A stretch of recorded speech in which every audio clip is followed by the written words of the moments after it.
Hey guys and welcome back to my channel. This is part 5 of What If Naruto was a member of the House of Gremory in high school DxD. Before we begin, don't forget to like and subscribe for more amazing content, and also go and support the author, link in description. Naruto stirred hearing the alarm going off as he reached back and slammed the snooze button. He tried to fall back into blissful sleep but heard a second alarm go off on his new phone that hammered into his ears. With a snarl he reached back and touched the screen. He refused to wake up now. He was sleeping. Not just sleeping but resting in a state more comfortable and warm than he had ever experienced before. This was bliss. Nirvana. A paradise. Why was it different today? Why was sleeping so wonderful and inviting right now more than ever? He didn't have an answer. And he didn't care to find one. He wrapped his arms around his pillow and pulled it in closer to him as his head rested in the soft sensation akin to air. The warmth permeating his skin. The sensation of his hair being softly caressed and rubbed. The rhythm of a heart that helped lull him to sleep. Heart. His eyes slowly peeled open and half of his vision was obscured by a fleshy substance over his eye. He realized he wasn't hugging his pillow and looked over what he held. His mind was attempting to process the realization that the things he was burying his head into were a pair of massive breasts. He then finally took notice that the thing rubbing his head was a hand, and looked up to see the woman sleeping in his bed with him. Rias smiled warmly down at the man in her embrace, hugging her tightly with his arms encircled around the small of her back. She continued to greet him as his eyes widened. You slept soundly, didn't you? Naruto nearly jumped out of his futon before the back of his head met wall. There was a clatter to the side as the blonde greedily gasped for air and tried to make sense of the situation. He felt his face burning brightly while the girl in his bed sat up and stretched her arms with a yawn.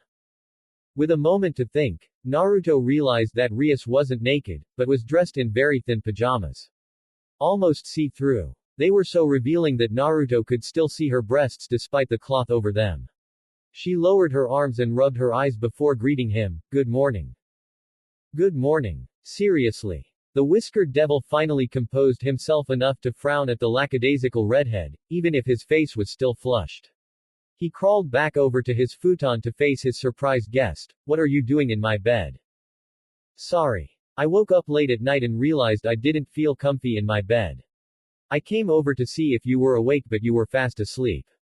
Rias softly smiled. "You looked like you were so comfy and it seemed so inviting. So you just snuggled up and fell asleep with me." Rias nodded as he stared at her oddly. "You slept with me. Don't look so surprised. This isn't the first time we've done it. I slept beside you when I was healing your wounds the night after that fallen angel hurt you, remember?" The memory that started this strange series of events filled his mind for a moment. "In fact, you've seen me more naked than this on a few occasions as well, right?" "I didn't remember those very well." The blonde answered blankly, eyes slowly panning to the side so that he could not incriminate himself. "Those were very hectic times." "I suppose you're right." Rias agreed with a tone of amusement. "Such a shame. Thinking about you seeing me naked actually made my heart flutter for some reason." "Please don't say that so nonchalantly." He heard her stifle her laughter as he frowned. "You're toying with me, aren't you? Whatever gave you that idea?" Rias joked while heading for the closet. "I'm going to go get washed. You should think about doing so as well before we head to school." "Good luck. Knowing this place you'll only get ice-cold water to wash yourself with." "Don't worry." Rias smiled confidently. "I had a conversation with the manager the other night. With a little added incentive, Taichi-san should be getting some warm water for the showers again by now." She headed for the gap connecting their rooms and spoke back one last time. "See you down there." Naruto was finally left alone in his room as the devil grumbled. It had been several days now since Rias took residence in the room next to his. Despite the change in household, the crimson-haired woman didn't seem to mind living in the shabby complex. In fact, she seemed to quite enjoy her new lifestyle. But she also seemed to take full advantage of the fact he was her new neighbor. She would come over and visit whenever she wanted. He was forced to do his homework all the time because she came to check up on him. She did cook some meals for them to eat as well, and she was a damn fine cook, so they had eaten together every night so far. And she also took it upon herself to act as a tutor for him and help catch up on the stuff he missed while he was away. Suffice to say, Naruto had grown accustomed to having a nosy neighbor. With a beleaguered sigh, Naruto reached over and grabbed his new phone. It felt odd finally having something like this to call his own, but after some tips and crash courses with the other members of the Orc, he had gotten a handle of working it. With a phone filled with the numbers of the other members and a background of Rias pecking him on the cheek, it was a little barren. But it was his phone. Naruto decided that he did need to get washed and pushed himself up on his feet. Grabbing a towel, he walked out into the early morning and let the sunlight wash over him. Covering his eyes, he made downstairs and headed for the showers. Walking in, he started taking off his clothes until he was left in only his boxers. He put his articles away in a box before looking aside and seeing Rias' negligee and panty in another box as well. That girl was bold. Naruto. The blonde looked over and saw the local drunk foreigner waving to him from the door. Naruto greeted in return, "Hey Marco. Taking an early morning wash too?" "Nah." The misplaced European shook his head. "Knowing what I get up to in a normal day, better to wash all the filth and sin off me at the end of the day instead of the beginning. Doubt we have enough water for all that filth." "So what's been up with you?" the older man asked. "You disappeared for several days, appear one night after all the damages, and then that sexy lizard head moves in next door. What's that like?" "Well, Naruto." The two men looked over to see the doors to the showers open with Rias sticking her head out. She still had some shampoo on her crown and hid her breasts behind the frame of the door, but still left enough for their imaginations to run wild. She smiled and pointed to the side. "I forgot my towel. Can you bring it in when you come?" "Thank you." She ducked back in and left the two men standing there in silence. "You know what? I might actually get washed now. I thought you did it later. It's a good way to wake up and start the day. Definitely seems like you're doing it for other reasons. I'm a gentleman. Whatever reason you think I have is wrong. Now time to go in there and offer my services to wash her back." Marco's dash for the showers was halted when Naruto's arm tightly wrapped around his neck. In a matter of seconds they were lowered to the ground, Marco slapping the blonde's arm for freedom as Naruto shushed him. If he didn't fight, it would all be over quicker. Devil. So I finally received confirmation from my Oni-sama, after a very lengthy and rather irritating conversation that never seemed to end. Sona picked up a portion of her bento rice with her chopstick. It seems Kokubile has been effectively punished for his actions here in town. Along with the dead nerve endings, missing arm, severe burns, clipped wings, and most likely dangerously scarred mentality from being beaten by a group he underestimated, he has been banished to the Kokaitis for an indefinite amount of time. So, he was punished. Yes, Uzumaki-kun. Severely. Good. Naruto snarled while digging into his box lunch and chomping down on the chicken harshly. His face twisted with a frown. "If I never see that fucker's burnt crispy head again in my entire life, it'll still be too soon." "You certainly sound bitter." Akino playfully noted with a smile directed to the one boy at their pseudo table, still a little sore. "Not sore, thanks to Asia." The blonde grumbled, "But considering that guy gouged out my stomach and then proceed to twist his heel in the hole, yeah, I feel a little bitter." "You talk about getting your stomach gouged out but you continue to gorge yourself on the bento." "It's a good bento." "Ah, thank you." Rias gushed. "Well, it's nice to have you back with us, Uzumaki-kun." Sona offered. "We heard about your little adventure with the Governor-General of the Gregory. Being abducted by the leader of the fallen angels for so many days. That must have been hard." Tsubaki noted with a flat voice before looking at the whiskered blonde. What was it like being so close to one of the oldest and most formidable enemies of the devil faction? "He was a bit nerdy. Talked a lot. Mostly about things I didn't know. And referred to his sex life too much." "Well, that's interesting." Naruto felt a drop of sweat run down his neck as the four girls went back to eating their meals in peace. These girls were unflappable. Being highborns of the Devil Society must have prepared them to keep calm and carry on any conversation like it was nothing. They probably just let the dirty looks being sent towards their table of desks just wash off their backs like nothing. Or maybe it was just because all the intent was being aimed at him. One or the other. So Rias, Sona looked over at her oldest friend as the redhead titled her head, I was wondering if I could ask a favor of you in the Occult Research Club. What is it, Sona? One of the school's pools hasn't been properly cleaned since the end of last semester. And it got even more muddied because of the debris and smoke kicked up during your fight. Now it's supposed to be up to the student council and I to clean it up, but I have some meetings I have to attend after school today. Now if I were to open it up to all of you so you can swim. Of course, Sona. Rias gracefully nodded and gave her friend a beatific smile. We owe you for helping us so much with Kokobile. This is the least we can do. You know. Naruto droned. When I woke up after getting killed by that psychotic bitch fallen angel and found out I was now part of the devil world. I didn't think that would lead to me cleaning up a pool. Akeno smiled. It's an ever-changing, fantastic world we live in. Devil. Wow, this pool looks like a pigsty. A mud hole. Looks like people dropped their pants and just went right there off the side. You know, I think I saw something similar to this in one of my exorcism jobs years ago. Xenovia tilted her head. That does not bode well. All the present orc members came to an agreement that the pool did not look accommodating for anyone. The water was brown and almost pitch black. Sludge had accumulated over the surface of the water and piles of leaves had built up so far from the floor that they poked out the top. They couldn't help but feel like the stucco had tossed them a very nasty job to work with. Okay. Rias rolled up her sleeves and stepped up to the poolside. I suppose we should get started.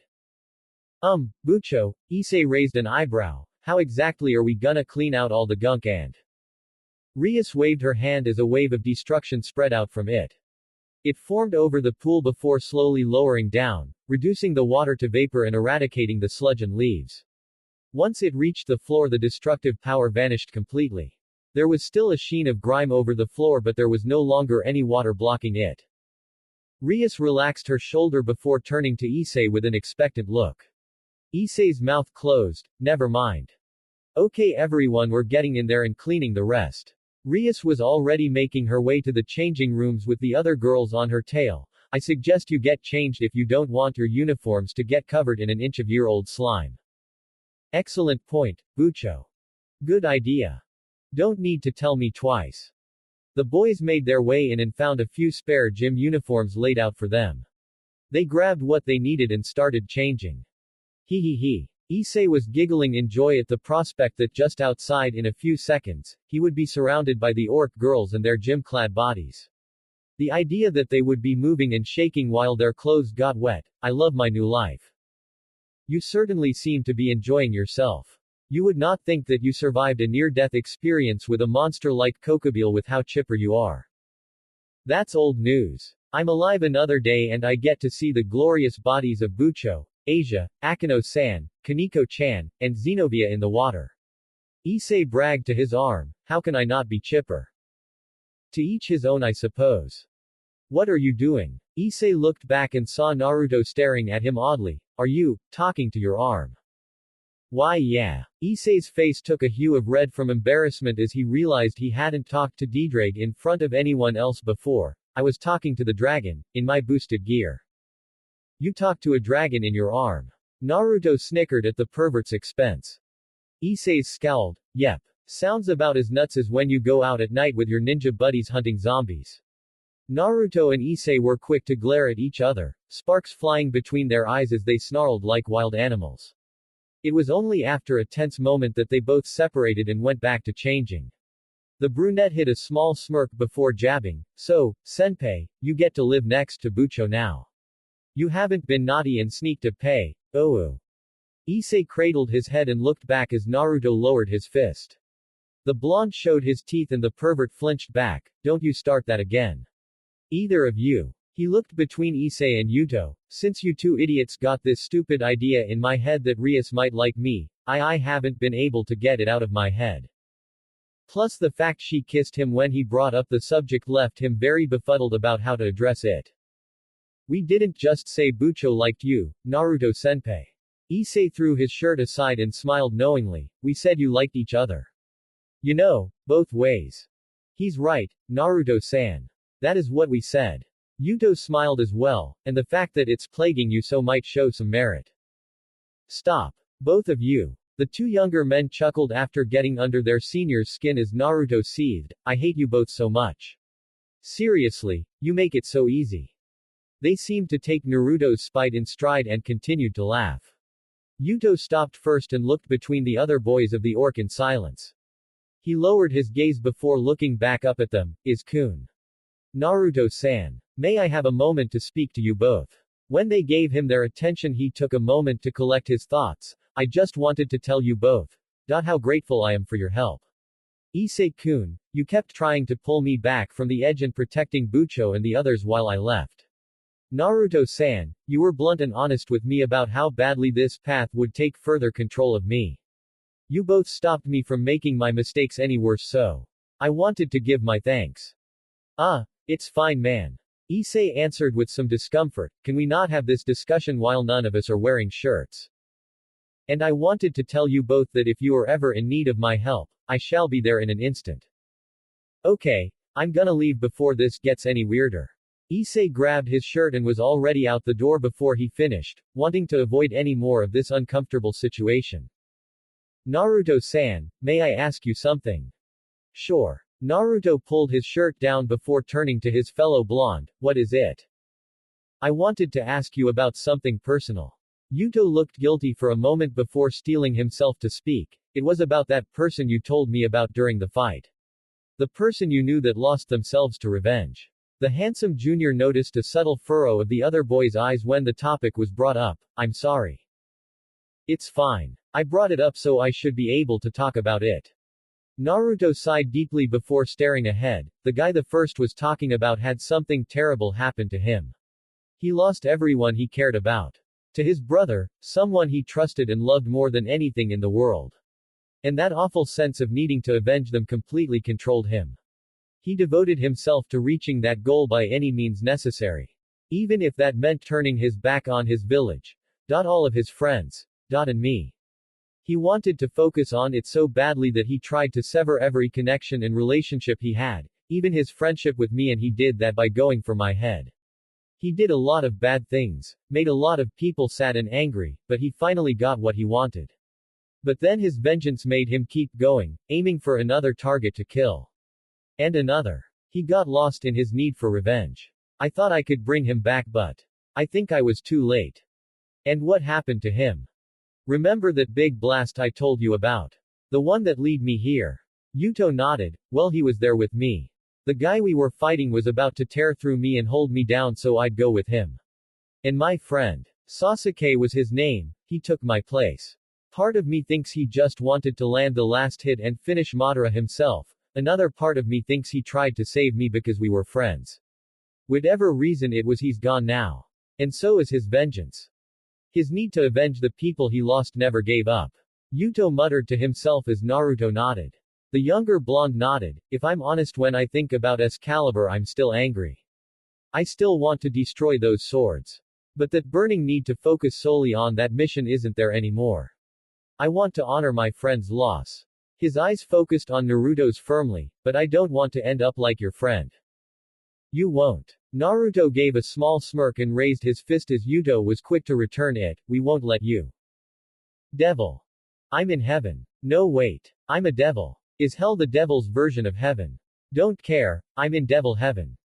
Issei continued to babble to himself while the glorious image of the girls walking along the poolside in the sunlight was saved to his memory. Rias' perfect figure was on display with her new white swimsuit, leaving nothing to the imagination and with no one complaining. Akino flipped her hair back, the motion causing her massive breasts to bounce in her mixed red and blue bikini. Asia's little frame was covered by her school swimsuit as she happily reveled in the attention she was getting from Issei. And finally Koneko fixed a swim cap over her head before pulling on the edges of her swimsuit so it didn't ride up.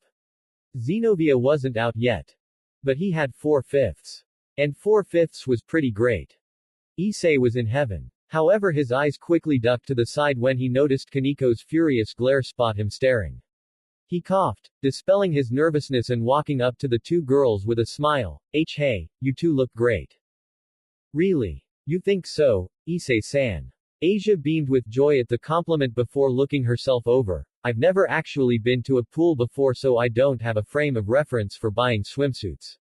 B. But you really think it looks good? Absolutely. But then again, you look great in just about everything you wear, Asia. The blonde girl blushed with joy at his compliment before Issei continued. So you've never been to a pool before, huh?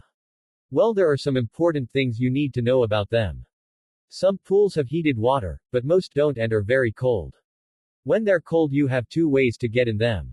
You either go in slow and adjust to the water. Or this. Naruto kicked Issei's butt and knocked the pervert headfirst into the icy fresh water. Issei quickly popped back up from the water and spit out what got in his mouth before he glared up at the smirking blonde. By the way, that was me getting you back for kicking me into that nasty mermaid a while back. You're still upset about that? I got hurt that night too. Not nearly enough. Naruto wanted to keep enjoying his victory. You're open. He felt someone run into his back and tackle him into the water, quickly feeling the same cold chill run up his back as Issei did. He breached the surface and gasped for air before he saw the guilty redhead floating in place and laughing. She swam over to the poolside and lifted herself out before calming her laughing fit and smiling. I'm sorry. It looked like you were having so much fun I just couldn't help myself. Well, aren't you cheeky? Naruto smiled while Yuto and Akino jumped in as well. He paddled over to her side. That your first time tackling someone into a pool? Perhaps. It was quite enjoyable. Rias ran her hair back over her shoulder before she leaned down towards him. So Tilda, what do you think of my new swimsuit? Do you like it? Very wet. Very big. It's nice. Naruto blankly stated as his eyes looked for anything else to focus on. Well, thank you. I see from the look on Issei's face that he agrees with you. The pervert nodded with a gaping mouth before the redhead beauty smiled. Well, boys, I'm glad to see you two in such high spirits. Because I need a favor from you both. Issei, can you help Asia with her swimming lesson? The poor thing doesn't know how to swim and could really use your help. Yes. Please, Issei-san. He couldn't say no to that adorable pleading face and agreed as they went over to another side of the pool to start practicing.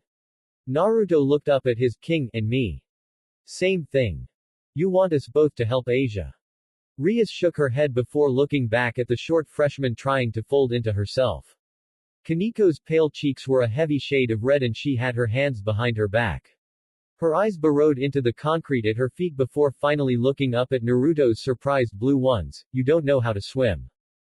I don't like the water.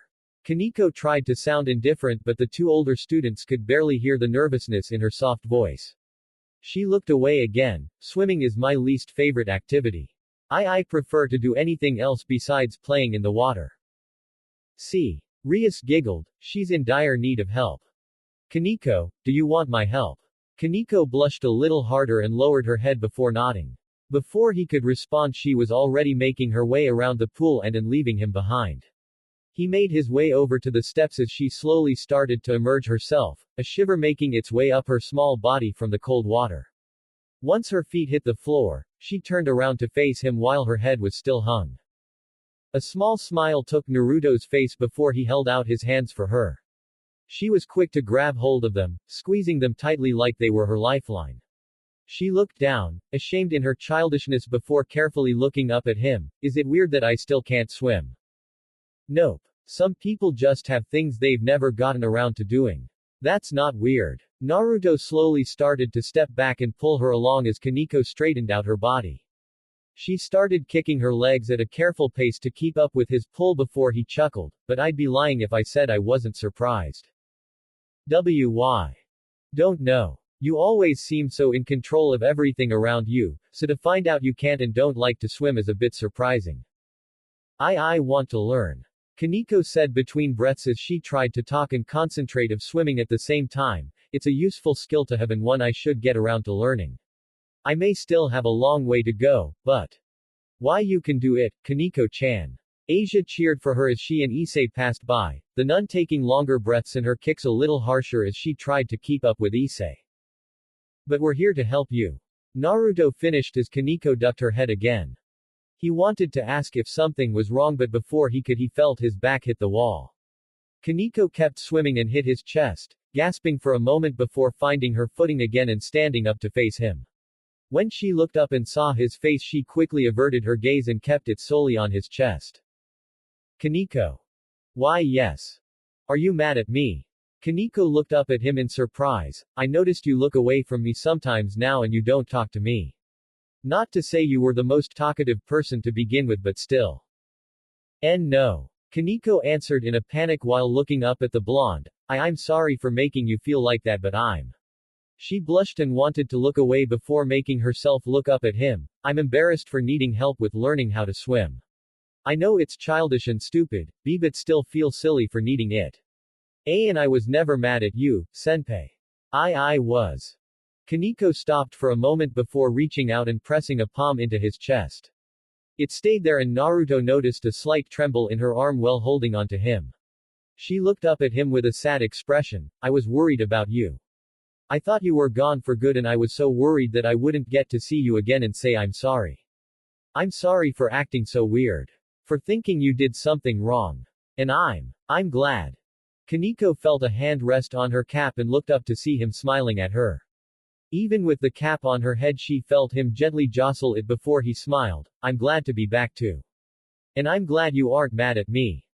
Koneko blushed a little harder while he patted her head before she mumbled, senpai, I need to tell you. I'm sorry. Era, well don't you two look like you're having fun.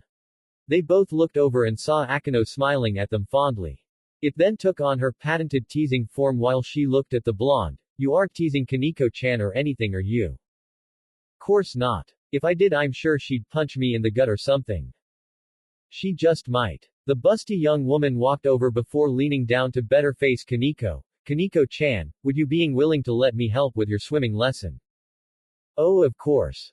Wonderful. She stepped over and took the younger girl's hands before sending a cheeky smile back at Whiskered Boy. Jealous I'm taking the next dance. You're enjoying this way too much. Akeno pulled Koneko along as the freshman started kicking. Once they were away from Naruto, the buxom queen giggled. That was very brave of you. But if you need some time to gather more courage, you can take the time. Koneko hid her red face in the water as her ears started to burn. Devil. Ah tilde. Asia moaned tiredly as she sat out on the poolside after practicing her swimming. Her arms laid out beside her. That was so difficult. I don't think I can raise my arms anymore. You did great, Asia-senpai. For your first lesson you did an excellent job. Koneko complimented the nun while she laid across the towel beside her. The little rook had had her yearly dose of splashing in water and was now enjoying the fact that she was on dry land. Because land was so much better than water in every way, shape, and form. She opened one eye and spotted Rias and the others passing a ball between each other and laughing heartedly. Okay. She did want to play in the water with them as well. She sat up and watched them play before she spotted Naruto standing off to the side. She walked over to see what he was doing as he just stared down at the pool. Koneko came up to his side. What are you doing? You look like you're just staring at the water. I am technically doing that. But I was just thinking. Naruto stood back up and clapped his hands before smirking at the short girl. Wanna see a trick? She shrugged, which for Koneko may as well have been a furious nod and cheer in agreement. He closed his eyes, clasping his hands together with his index fingers up. Just a little, just to see if it's gotten any better. Without pause Naruto took a step forward on the water. When he heard the laughing stop and he didn't immediately fall, he knew something had happened. Opening one eye he looked down and saw he was standing on the surface of the water. He chuckled, so far so good. Holy shit. Issei gaped, I guess he was totally making it up. Asia covered her mouth. It's a miracle. Naruto tentatively stepped forward as he focused what little chakra he could access on keeping himself standing. He was slowly making his way across the pool and had his eyes on reaching the other side. He smiled, stepping a little faster as he realized his evil piece really was fixing. Ah! A sharp pain shot through his body, his chakra failing before he slammed into the water and sunk. He clamored to reach the surface and gasped for air when he reached it. Naruto. What happened? Nothing. I'm fine. Rias helped keep him straight and walk over to the side before he rubbed his temples. I just have a headache is all. Are you going to be alright? Yeah, just need to take a breather. He pulled himself out of the pool and groaned, I'll be back in a sec. He passed a worried Asia and patted her head before heading over to the hall to catch his breath. He grabbed a drink from the vending machine and let the cold beverage slide down his throat. So it looked like even though his body was getting its strength back, the chakra wasn't doing the same. Azazel said something about his energies being too messed up inside his body and that was why he couldn't use it properly.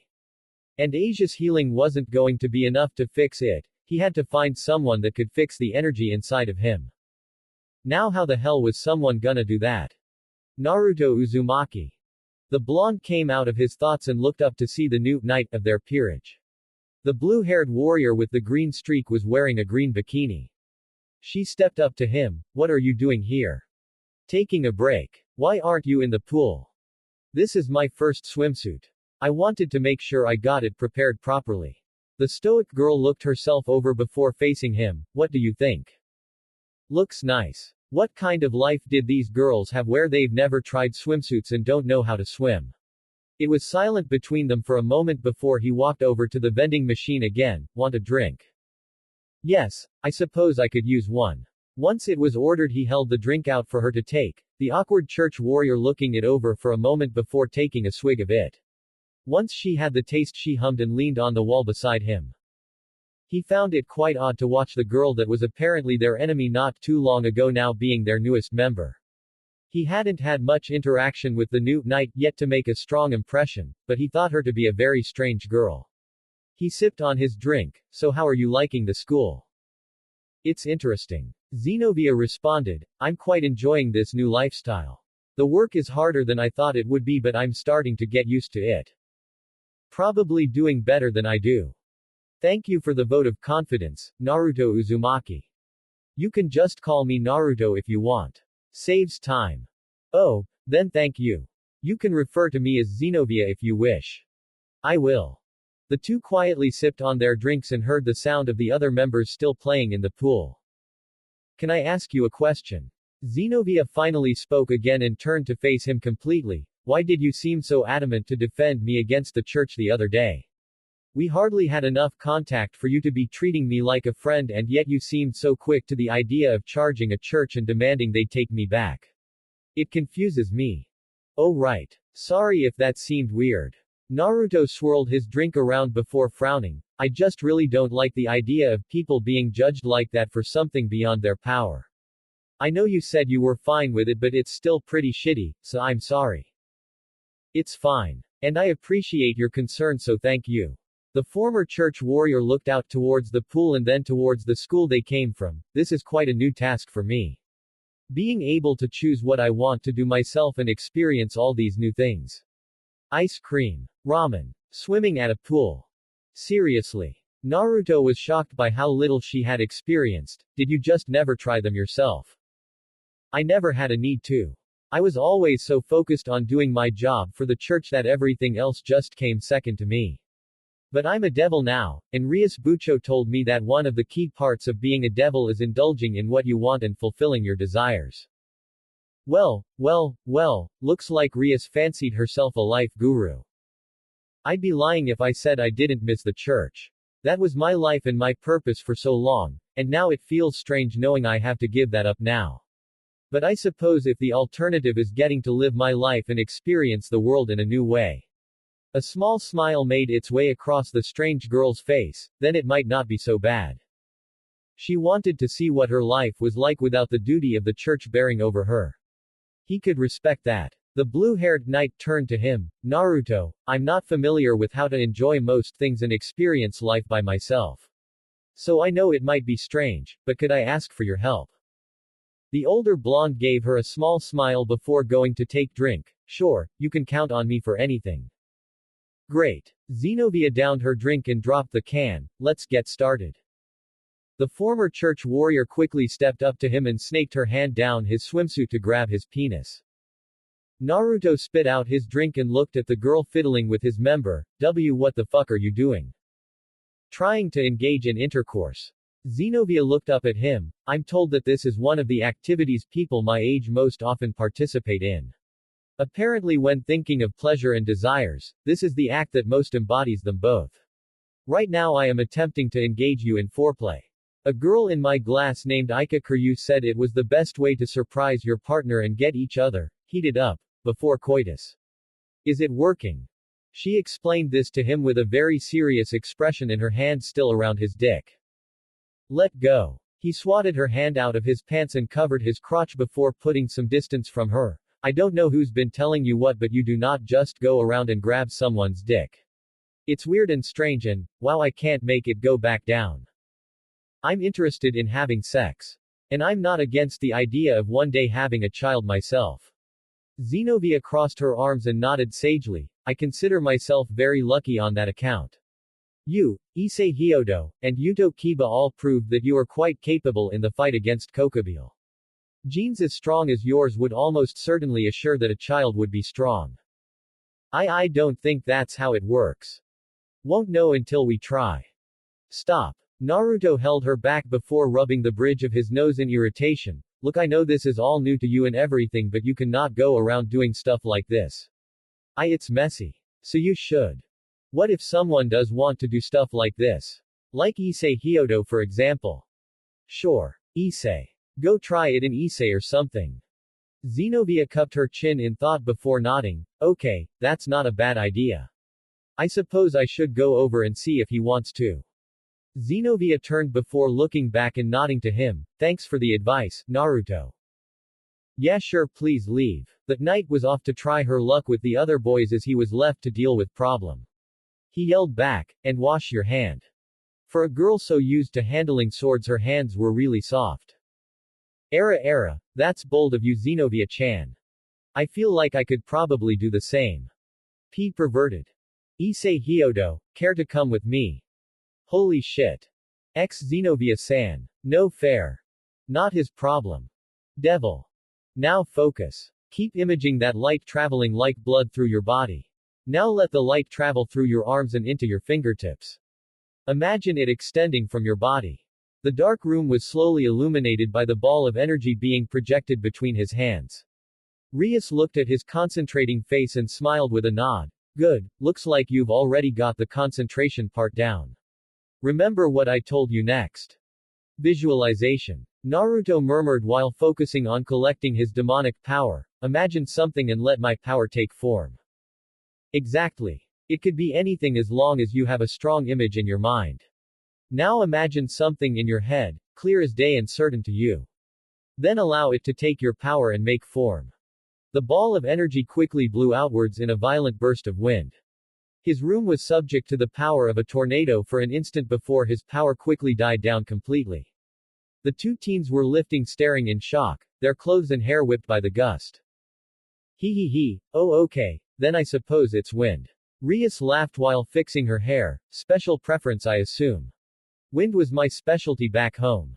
Naruto grinned. If this stuff really just needs my imagination, then I'm sure I can make it work. Thanks for teaching me. Think nothing of it. I'm glad we can finally get around to teaching you to utilize your demonic power. But why the sudden interest in learning? She tilted her head and saw his face scrunch up in annoyance. Sore point. Wouldn't call it sore. But I'm sure I stress tested my bladder more than I've ever had to. Well, that sounds like an interesting story, but you'll have to tell me about it later. Rias pointed outside. Do you want to practice flying a little more? That seems like your favorite training session. Absolutely. Naruto was smiling brightly and making his way to the door already. He had to say that training to use his wings and fly was his favorite training regiment so far. He stepped out and looked around before spreading his wings from his back. You coming? On my. Oh. Rias saw her magic seal come over her hand. Sorry Naruto, go ahead. I think I have a call coming in. The blonde nodded and leapt off the balcony before flying through the air with a cheer. She smiled and sat back down before holding out her hand. This is Rias. Hello, Rias. The handsome redhead greeted her with a cheerful grin. It's your wonderful Oni-chan calling in to check up on you. Aren't you happy to see? Rias closed her hand and deactivated the image coming out of the magic circle. She sat there in silence with a neutral expression before the call came back in. She answered it and was pleased to see the gray-haired maid standing beside her idiotic brother. Hello, Grafia. Sorry to disturb you, Ojo-sama. Grafia greeted with a bow as Searsex scratched his head beside her. Searsex-sama has something to report to you. Is he going to stop acting like a moron? We can only hope. The lovely maid stepped aside to let her king speak. He coughed into his fist and presented himself much more cordially. Hello, Rias. Glad to see you are enjoying your new accommodations. Hello to you too, Oni-sama. I have to thank you for helping me set this up. Rias greeted back. You should have seen the look on Naruto's face when he came to greet me. It was quite funny. I bet. Maybe Naruto-kun will show a similar expression when we come to visit. What? Ah, that face. I'm guessing that's what he looked like when he saw you. Oni-sama, what are you talking about? Do you remember Azazel?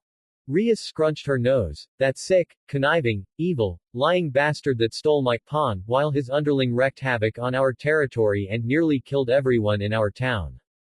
Yep, that's the one. Searsex nodded. He's called a meeting between the heads of the factions. Apparently he wants to address what happened with the Excalibur blades. Seeing as all three factions were involved with it in some way, he thought it would be the best opportunity for us all to come together and talk about it. So does he want to address his inability to control his subordinates as well as he thought? Perhaps. We won't know until the meeting.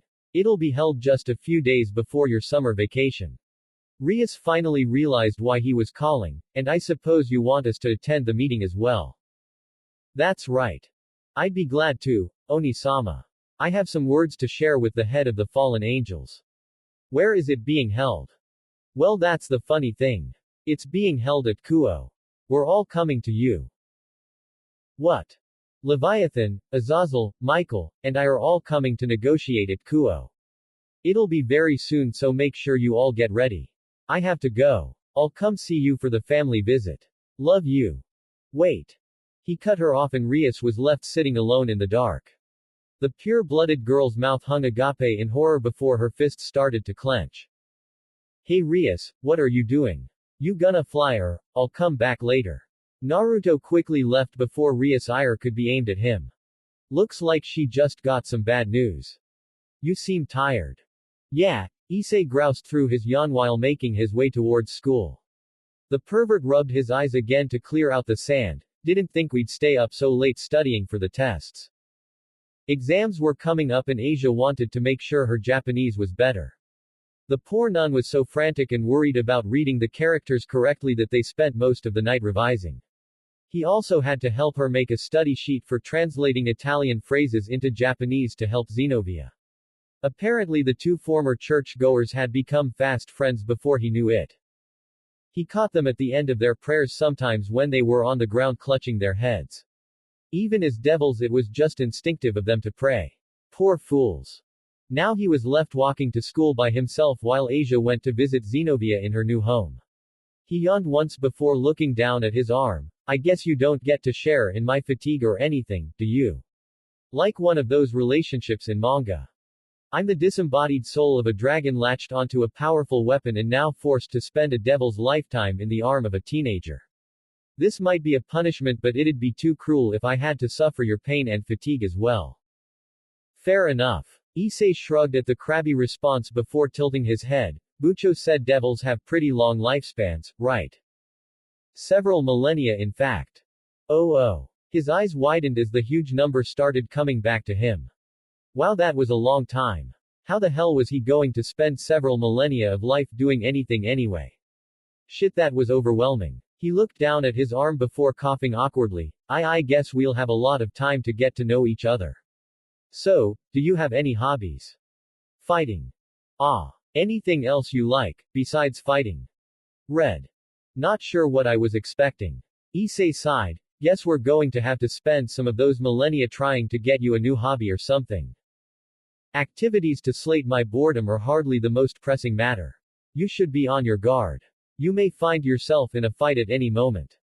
Geez, you're paranoid. Is this the drawing people with strength towards me thing you warned me about?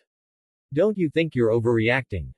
Am I? I was almost certain that after I warned you, two emissaries from the church appeared wielding holy swords. Your companion gained the ability to wield a weapon unlike any in this world. That blonde fellow reappeared with a sacred gear, and you all were forced to fight with a powerful foe from an enemy faction. Okay. Point to you, I guess. I'm not even accounting the arrival of the White One, which should be reason enough to prepare for a battle. White One, you keep talking about this guy.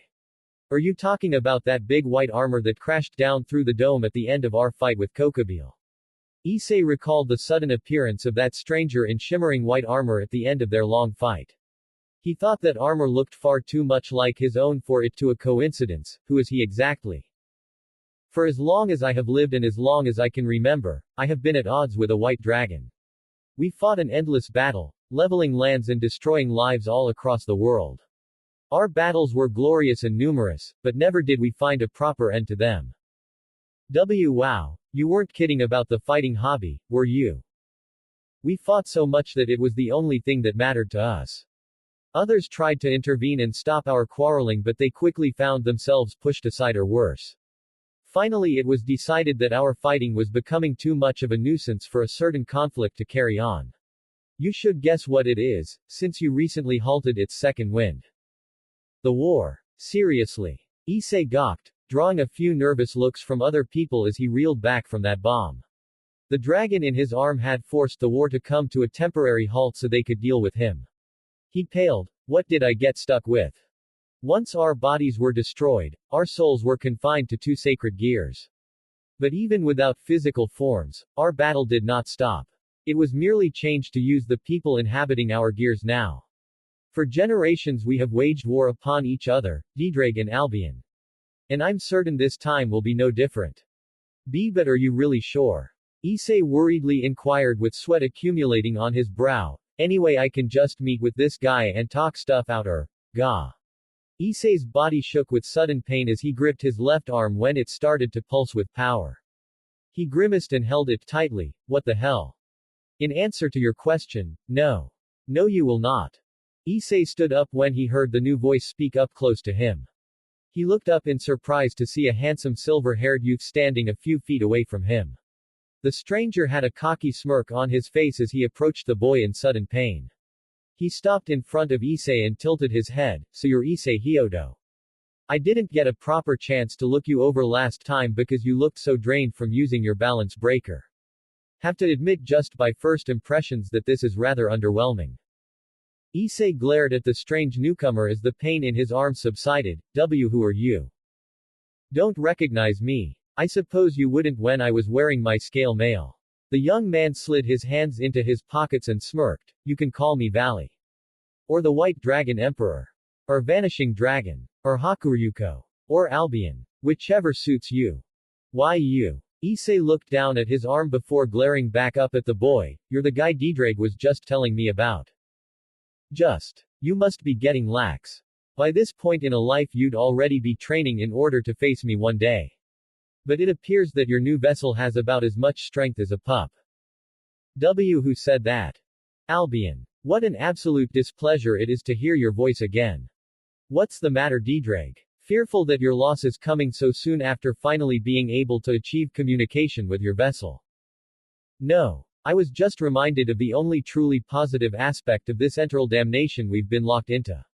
The fact I don't have to listen to you as much as I had to back then. I suppose you're right. Instead of conversing, I'll get my point across when I kill you again. We're not here to fight. Not yet at least. Vali interrupted the two dragons' conversation before looking Issei over and smirking, although, I bet it would be easy to take you out now while you're still so weak. Issei felt his palms sweat at the threatening presence the young man held over him before growling, so why don't you? Because I wouldn't get a fight. That's the whole reason this cycle keeps going. We get stronger. We fight. We kill. We start over. If I kill you, no. Vali shrugged. Who knows how long I'll have to wait until I can fight the next Sekyur-UT. Who's stopping you? Issei powered through his fear and attempted to sound confident as uncertainty filled his thoughts. Why don't we test it right here? Right now. Substantial bluff. You think if we started a fight here in the street, in Gremory territory, that we'd draw attention from your fellow peerage, right? Vali stated as Issei clicked his teeth. It's a clever idea for someone with little combat ability. But there's something you should know. The silver-haired man looked Issei in the eye. If you did that, you'd just be killing your friends. The brunette's eyes widened before Vali continued. How strong do you think you are? Even with the help of your boosted gear, do you think you can stand up on the same level as some of the strongest beings in this world? Vali gave a simple smile and stepped away from Issei before speaking, because let me tell you, you don't measure up in the thousands even with the help of your Longinus. Issei felt himself start to sweat a little more at the idea of just how outclassed he was. Not only by the man in front of him, but by the sheer scope of power he had not yet fully realized around him. Issei gulped before jerking his head in the opposite direction. So fuck off and go fight one of those guys then. I will. In due time. Vali answered, but I thought I'd take a moment and come meet you face to face. It might not feel like it, but this is quite the momentous occasion. This iteration of the Hakuryuko and Sekiryuti meeting together for the first time. We have quite the connection after all. I'd rather not have a connection with you. Issei paused and looked up in thought, or any other guy for that matter. It's destiny. You sure? Seems more like you went out of your way to look for me just to glare me down. You're the one glaring. I'm merely having a pleasant conversation. I see your vessels are still as unbearable as ever, Albion. That's quite a surprise to hear from you. Considering you keep that other boy so close with your followers. Or maybe you don't remember. Remember what? Vali continued to stare Issei down, but the silver-haired boy's eyes widened when an arm suddenly came around his neck. Vali was yanked off his feet and looked to be headed for the ground before escaping out of the lock around his neck and jumping through the air. The Longinus wielder landed on his feet and glared at his surprise attacker. And what was that? What do you mean? I told you I'd get you back for choke slamming me before, remember? Naruto clarified with a scowl. You weren't supposed to get out of it. How is that fair? Naruto-senpai. Boy has guts for trying to attack the vanishing dragon from behind. That or he is incredibly stupid. You come to pick up Kokubile after our fight with him, and now you're here harassing my cute pawns. Rias' elegant and even voice pierced the tension as she strolled over, her arms crossed underneath her breasts as she regarded the silver-haired boy. I'm quite surprised just how rude and blunt this generation's White Dragon Emperor is. You think so, Rias Gremory? Vali spoke with a smirk. I came all the way out here to introduce myself to my future rival. If I was as rude as you paint me to be, I'd just appear one day, not even bother introducing myself, and gut Issei Hyoto on the spot. I have some manners. Got some real nerve saying you have manners. Naruto snarled. After trying to poke out my eyes and tempting me with ramen back when I was still being held by Azazel. Playing with a plaything. Don't hate me too much. Vali's casual smile turned into a deep frown as he matched Naruto's vicious look. And you ate my ramen. How's that for rude? You abandoned your ramen. Any self-respecting ramen lover knows you never walk away from a serving of ramen. And any fool knows that you spit in the face of that glorious food when you covet and steal it from someone else. You love ramen. PFF'd. You only disrespect it. Hold your fucking tongue. Issei raised an eyebrow at the heated conversation between the blonde and the silver-haired boy. His eyes lingered over to Rias to see her sigh and shake her head as well. So it wasn't just him that noticed the Hakuryuko was far more emotional talking about ramen than he was fighting him. For someone declared as his eternal rival, Issei wasn't sure whether to feel relieved or insulted. Naruto stopped glowering and stood up straight before speaking. If you're here, that means Azazel's still around, right? That's right. Vali slid his hands in his pockets and nodded with a small smirk. He decided to arrive earlier for the conference between the faction leaders. And before you get any ideas, he's not in the same building or room you left from. Sorry to inform you, Rias Gremory. The redhead narrowed her eyes. I could tell from your look that you were eager to find him and exchange words after he took your little toy for so long, am I correct? Rias ignored his inquiry and raised a different point. So then why are you here today, Hakuryuko? Truly only here to measure up against Issei. I asked Naruto Uzumaki what I could expect from my new rival. All he told me was that he was an unbelievable pervert that would literally sacrifice his life for coitus. I was interested in seeing it for myself. Seriously. Issei groaned to his senior. That's what you told my apparent arch-rival. Naruto shrugged. Well, am I wrong? No. But I'd rather you not tell him anything that would pique his interest. Oh. Too late. Damn it. Well, this has been an intriguing experience, but I think I can call it enough for today. I wouldn't want you all to be late for school. Vali simply started walking away, not at all worried by the glares and looks sticking to his back before saying over his shoulder, I suppose we'll all meet again at the treaty. Take care until then. Issei gulped as he watched Vali walk out of sight. When he was gone he sighed in relief and turned to the blonde and redhead, oh man, I'm glad you got here in time. If you didn't get here to ward him off I'm worried that would have ended in a fight. He wasn't here to fight. And we didn't ward him off. Huh. Issei took notice of the stern look on Naruto's face as he kept staring in the direction Vali had walked off. He looked over at Rias and saw her sigh a breath of relief, a small drop of sweat coming down from her temple, Bibucho. He's right, Issei. That boy wasn't here to fight. He really was only here to meet you. Rias spoke with some faint concern as she looked at her pawn. If he really was here to fight, we wouldn't have been able to stop him. What? Issei muttered, seriously. Are you kidding? Not at all. That guy has his sights on you. Naruto agreed. Issei's pulse quickened before Rias stepped forward and embraced him in a hug. He'd have relished the situation at any other time if he didn't feel a tremble through his shoulders as Rias whispered, we'll protect you, Issei. We won't let him hurt you. Sorry, partner. Usually most others would simply accept the situation they're in, but I can tell you're really not accustomed to fighting. Some terrible, unstoppable fight that he was destined to participate in from the moment he was born and stuck with this boosted gear. What was he in for? Devil. The Hakuryuko at our campus. That's unfortunate, but considering the security goes here I can't say it wasn't a possibility. Sona muttered to herself with her hand on her chin in thought. The Citri heiress closed her eyes. I suppose considering what could have happened that the matter was able to be solved through words is a miracle. How's Issei-kun handling this? He's a bit shaken up. Rias responded to her queen, as they met up in the hall and discussed the incident with their fellow devils. This is the first time he's had to experience the fate of the two heavenly dragons for himself. He's reeling at the idea of it. Poor boy. Tsubaki said with some sympathy in her voice, I can't imagine being locked into a destiny like that. Hey, the four girls looked up at the blonde boy in their conversation as he looked confused by their subject. I've been meaning to ask, but what's the big deal? Why did that kid have such an interest in Issei? And what's this stuff about having to fight in two dragons? You haven't told him? Sona asked Rias as the redhead shrugged. It hasn't really come up until now. And Naruto-san wouldn't know much about our history. Akino added with a faint laugh, you'll never believe the story he told us. Stop. The whiskered devil cut her off with a glare. Don't go telling everyone my story if you're just gonna be laughing during it. I wasn't. Akino smiled beautifully. I was merely interested in regaling them with your fantastical tale. Yeah, can't see you twisting it around in some horrific way to mess with me. She smiled and he grumbled before turning back to Rias, so what's the story? Eons ago two dragons waged war on each other across the planet.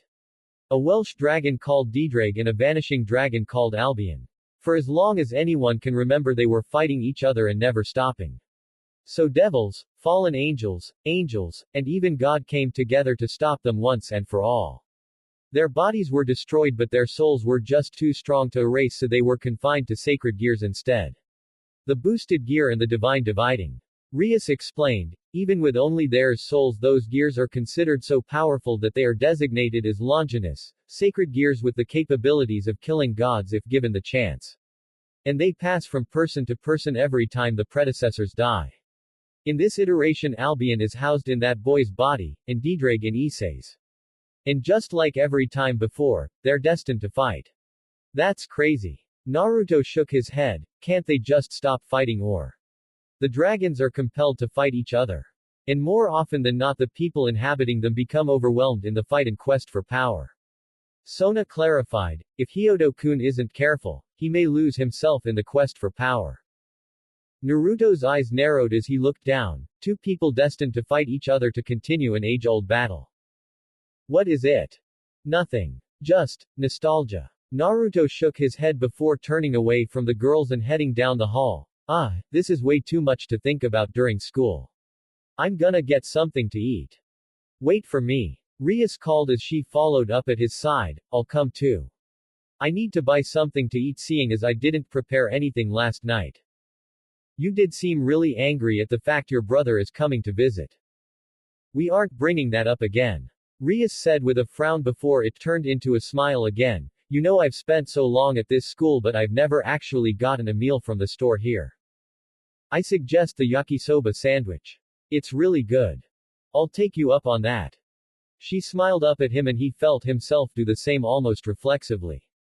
Walking down the school hallway with her he was reminded about just how much had changed for him over the last few months.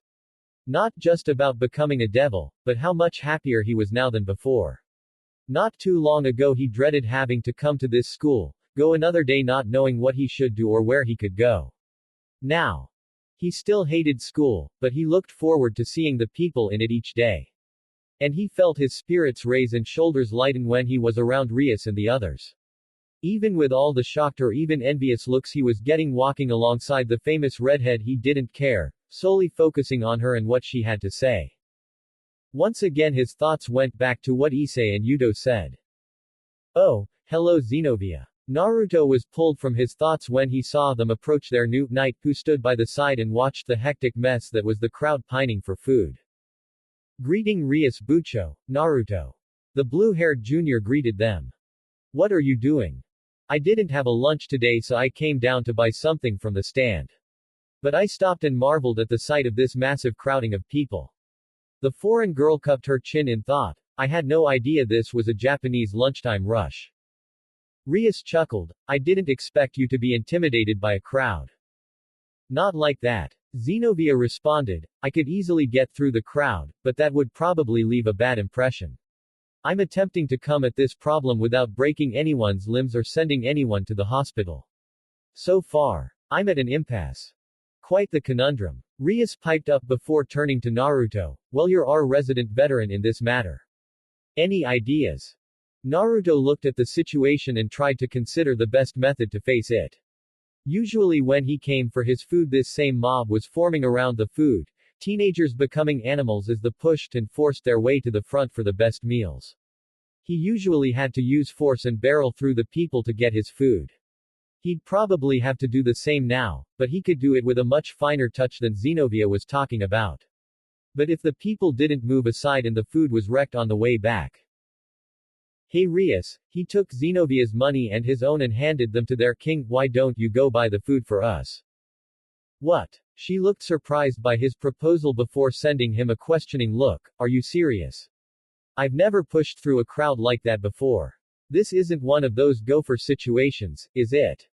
Trust me and go try. Very well. Let's see how well this turns out. Rias muttered as she walked towards the hectic crowd. Xenovia stepped up to his side and asked, are you sure that was the best decision? Give it a sec. Rias approached the mob. Rias-sama. Oni-sama. Gremory-sama, please go ahead of us. The entire crowd shifted away as all the boys and girls gushed when Rias started making her way through. All of them had red faces, admiring the sight of their goddess as she politely thanked them and sent a smile their way. Rias easily made her way to the counter and placed her order. Naruto smirked. Knew it. That's amazing. The blue-haired girl noted, almost like watching the Red Sea part, but instead of water it's a hungry student body. She nodded her thanks to the blonde. Excellent plan. Thanks. It was quiet between the two of them as an awkward silence settled while they watched Rias make her order. Naruto's eyes wandered to the side, catching a glimpse of the blue-haired warrior as she kept watching ahead. He didn't want to feel nervous, but the memory of her suggesting they have sex and then grabbing his favorite growth lingered in his mind. Naruto. He flinched when she spoke up as Xenovia turned to him and bowed her head apologetically. I want to apologize for what transpired the other day. It was rash and uncalled for and inappropriate. Oh. Naruto said before giving a quick nod. Well, as long as that's established then. Thanks to some further guidance from Kuryu, I understand that getting a child is something of a final step in the vast realm of coitus. I need to work my way up there with some more casual experiences first. Xenovia declared before reaching into her pocket and pulling out a multitude of colorful condoms. I received these prophylactics for protection. Did he pop a vessel? He felt like he popped a vessel. That was much easier than anticipated. Rias stated as she came back over with 3 sandwiches in her hands. She handed them out with a smile. Good idea, Naruto. That only took a minute. So Tilda, what were you two talking about? Not much. Naruto snatched the bread from her hand before he started off in the other direction with a nervous laugh. I'll see you guys later, okay. Bye. Rias and Xenovia watched him run off before they could speak up. The Gremory heiress casually undid the wrapping and bit into her lunch before asking her, Knight, what was that about? Well, I was following your advice. Devil. Koneko wasn't expecting to find anyone in the club when she went to go have her lunch because the other years should have been in class. But when she walked in, she found her blonde senior laying back in one of the couches and trying to work something out on his phone. He froze like a deer in headlights when she spotted him and chuckled dryly, don't tattle. Koneko responded with a stoic stare directed at him, shouldn't you be in class? I made a promise to Rias that I would come to school now that I'm part of the peerage. But I never said anything about attending every class. Naruto said with a smirk, what's school without playing hooky every now and then? You were right. You really are a terrible influence. Koneko quietly said as she made her way over to the couch and nudged his foot. He swung them over and let her take the seat next to him as she started digging into her meal as well. She looked at the phone he was glaring at. Did it do something to piss you off? No, nothing like that. He answered in a grumpy tone, it's just I'm still trying to get the hang of it. Everyone has suggested to me a website to check out but I feel like my fingers are too big to type in what I want and I'm getting frustrated. He scratched his head, I have no idea how so many people use these things nowadays. You really didn't have anything like this back in your world. Nope. I'm pretty sure most of the long-distance messaging was by carrier hawk. Your world used carrier hawks, scrolls, and walking to get between locations. But also had TVs, radios, computers and hospitals. Koneko noted, your world was very strange. Can't deny that. Naruto chuckled before looking down at the small girl. You know, I think you're the only one that immediately accepted my story about coming from the other world. You didn't question it or humor it or straight out deny it like fuckface did. Asia still looks intrigued like I'm telling a story and Rias, well, I don't know about her. She always asks me if I can tell her more. She's a xenophile. Koneko answered before further explaining once she saw the confused look on Naruto's face. Bucho was born in a Ruapine-style household, so she's never gotten to experience the same kind of livelihood as us. Tatami boards, rice cookers, ninjas, samurai, temples, shrines, Kyoto especially. She loves all these things more than anybody else. And to find out you come from a world where things like this are most commonplace intrigues her a lot. You're the whole package to her. Huh, that's interesting. Naruto hummed, taking notice of what the young girl said about whole packages. He shrugged, well, if she's interested in hearing then she can just ask. She most certainly will. Koneko made to take another bite but hesitated as something flashed through her head. She lowered her food and looked down as well before speaking. Senpai, can I ask you something? Sure. What's up? How did you learn to use Senjutsu? Koneko took the leap and felt Naruto focus on her as she continued to keep her gaze down on her knees. In our world, there are special races and clans, or even extremely gifted individuals that are capable of using Senjutsu but none of them are human. It's uncalled for that a normal person would be able to use abilities like that, but you learned it somehow. So, how did you? Well, that's a pretty long story. Naruto prefaced with a scratch of his head. It all started one day when my old master died. He had gone off to face the leader of his organization that had been causing a lot of trouble and, well, he couldn't do it by himself. His teachers, a pair of toads, came to me after that and told me to learn the same style of Senjutsu that he learned in order to fight that leader too. So they took me to this mountain and taught me how to use Senjutsu, with some pretty messed up punishments of me being covered in oil that could turn me into a toad if I wasn't careful. After a while I finally got the hang of it and could feel the energy flow into me, but not without some part of me changing. He pointed at his face, that's why my eyes change into toad eyes when I'm in sage mode. I guess I have to adopt some animal features in order to use Senjutsu too, just like the people in this world, huh? Koneko nodded before looking up at him. But aren't you worried? He tilted his head. You know what can happen to Senjutsu users that take in too much natural energy, right? They become overwhelmed by the malice of this world and become crazy. They lose themselves and hurt people. I know. Naruto nodded. Rias' brother told me. And if I'm totally honest, I do feel a little more aggressive and unhinged when I use Sage mode in this world. Then you shouldn't risk it.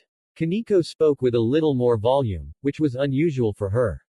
So much so that it caused Naruto to look at her in surprise as she stood up from her seat and get some height to look down at him. Do you know what would happen if you lost your mind and became insane from something like that? We wouldn't be able to recognize you. You wouldn't even recognize us. You might run away and disappear forever and... Yeah, I considered that. Then please stop using it, senpai. Koneko went back to her whisper even if it did sound more pleading and desperate as she lowered her head. You don't need to risk yourself like that. I won't let what happened in the previous fights happen again. I'll protect you and everyone else. I bet you would, Koneko. But I'm still going to do it. She looked back up at him with shaky, fearful eyes. Why? The blonde gave a faint smile and hefted himself back on his feet. When he was standing again he crossed his fingers together and summoned an identical clone to his side. Koneko didn't look surprised, probably remembering when he used this technique during the raiding game as he explained, I made this clone with my chakra. It's the energy that flows inside me and gave me the ability to do a lot of stuff when I was younger. But since I was caught in that blast and I ended up here my chakra has been badly mixed up. Something is wrong with it inside me. I can barely summon enough of it to make one of these guys, and after long enough. The clone popped and Naruto flinched at the pain that spiked his system. He fell back in his seat and Koneko looked about to help before he raised his hand. This happens. I can't use my chakra anymore to fight, and I'm still learning how to properly use my demonic power. So all I have left is to use Sage mode, even with its risks. Koneko stared at her senior for a moment and felt her eyes water before whispering, but why? Because. He grinned and patted her head while still looking into her eyes. Just like you want to protect me, I want to protect you and everyone else. I don't want to lose any of you like I lost others back in my home world. So if I have to risk that to make sure I can fight for all of you, that's totally worth it. He pulled his hand back, Koneko looking sad to have his comforting palm leave her hair as he shrugged, cause you're all worth fighting for.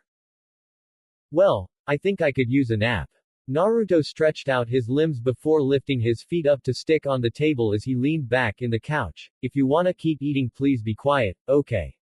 And don't tell Rias I'm here for just a little bit longer, alright? She didn't want him to risk himself like that. Not just his life but his mind and identity. If she had to watch one more person she cared about fade away like that. No. Not again. Not him at least. She had to do something. He said his chakra let him do a lot of fighting when he was younger, and by some of the stuff he told them about his younger days he did a lot of fighting. So maybe if he had it back. Koneko waited until he fell asleep, which didn't take long from how steady his breathing was becoming. Carefully Koneko sat close to his side and leaned into his shoulder.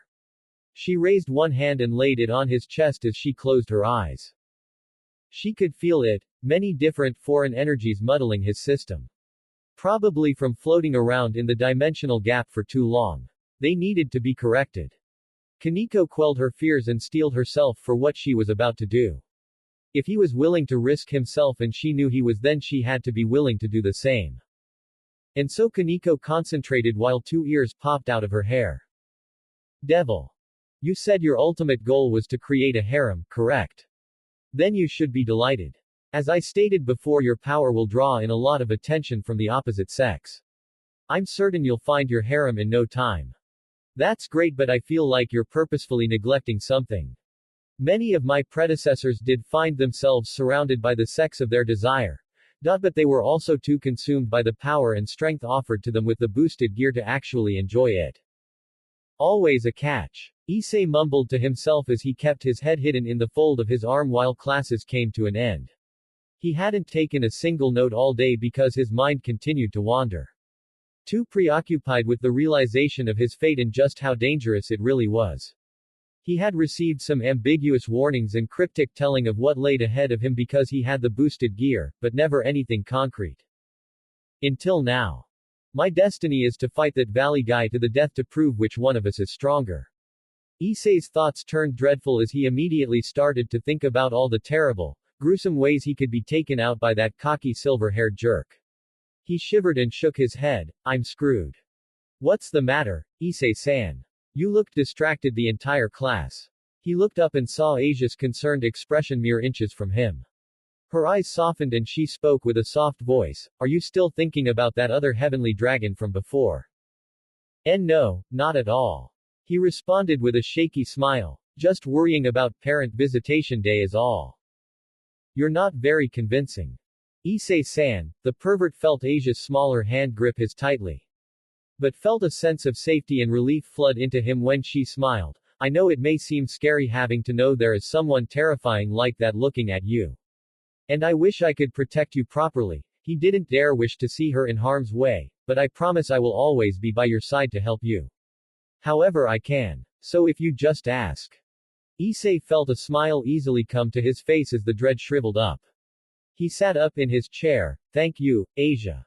That really helped. He shrugged. I still don't know how I'm supposed to deal with that white dragon asshole, but I'll figure something out.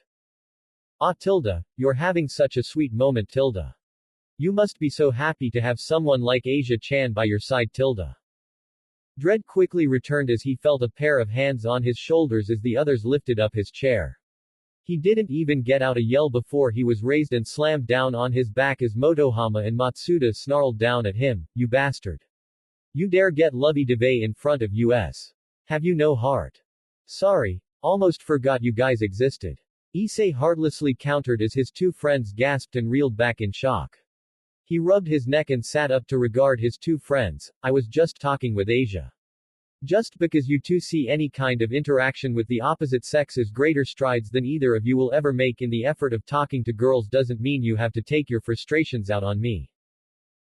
Heartless. Is this still Issei Hyodo? The loneliest, most depraved member of the perverted trio that was hated by everybody to a much higher degree than either of us put together.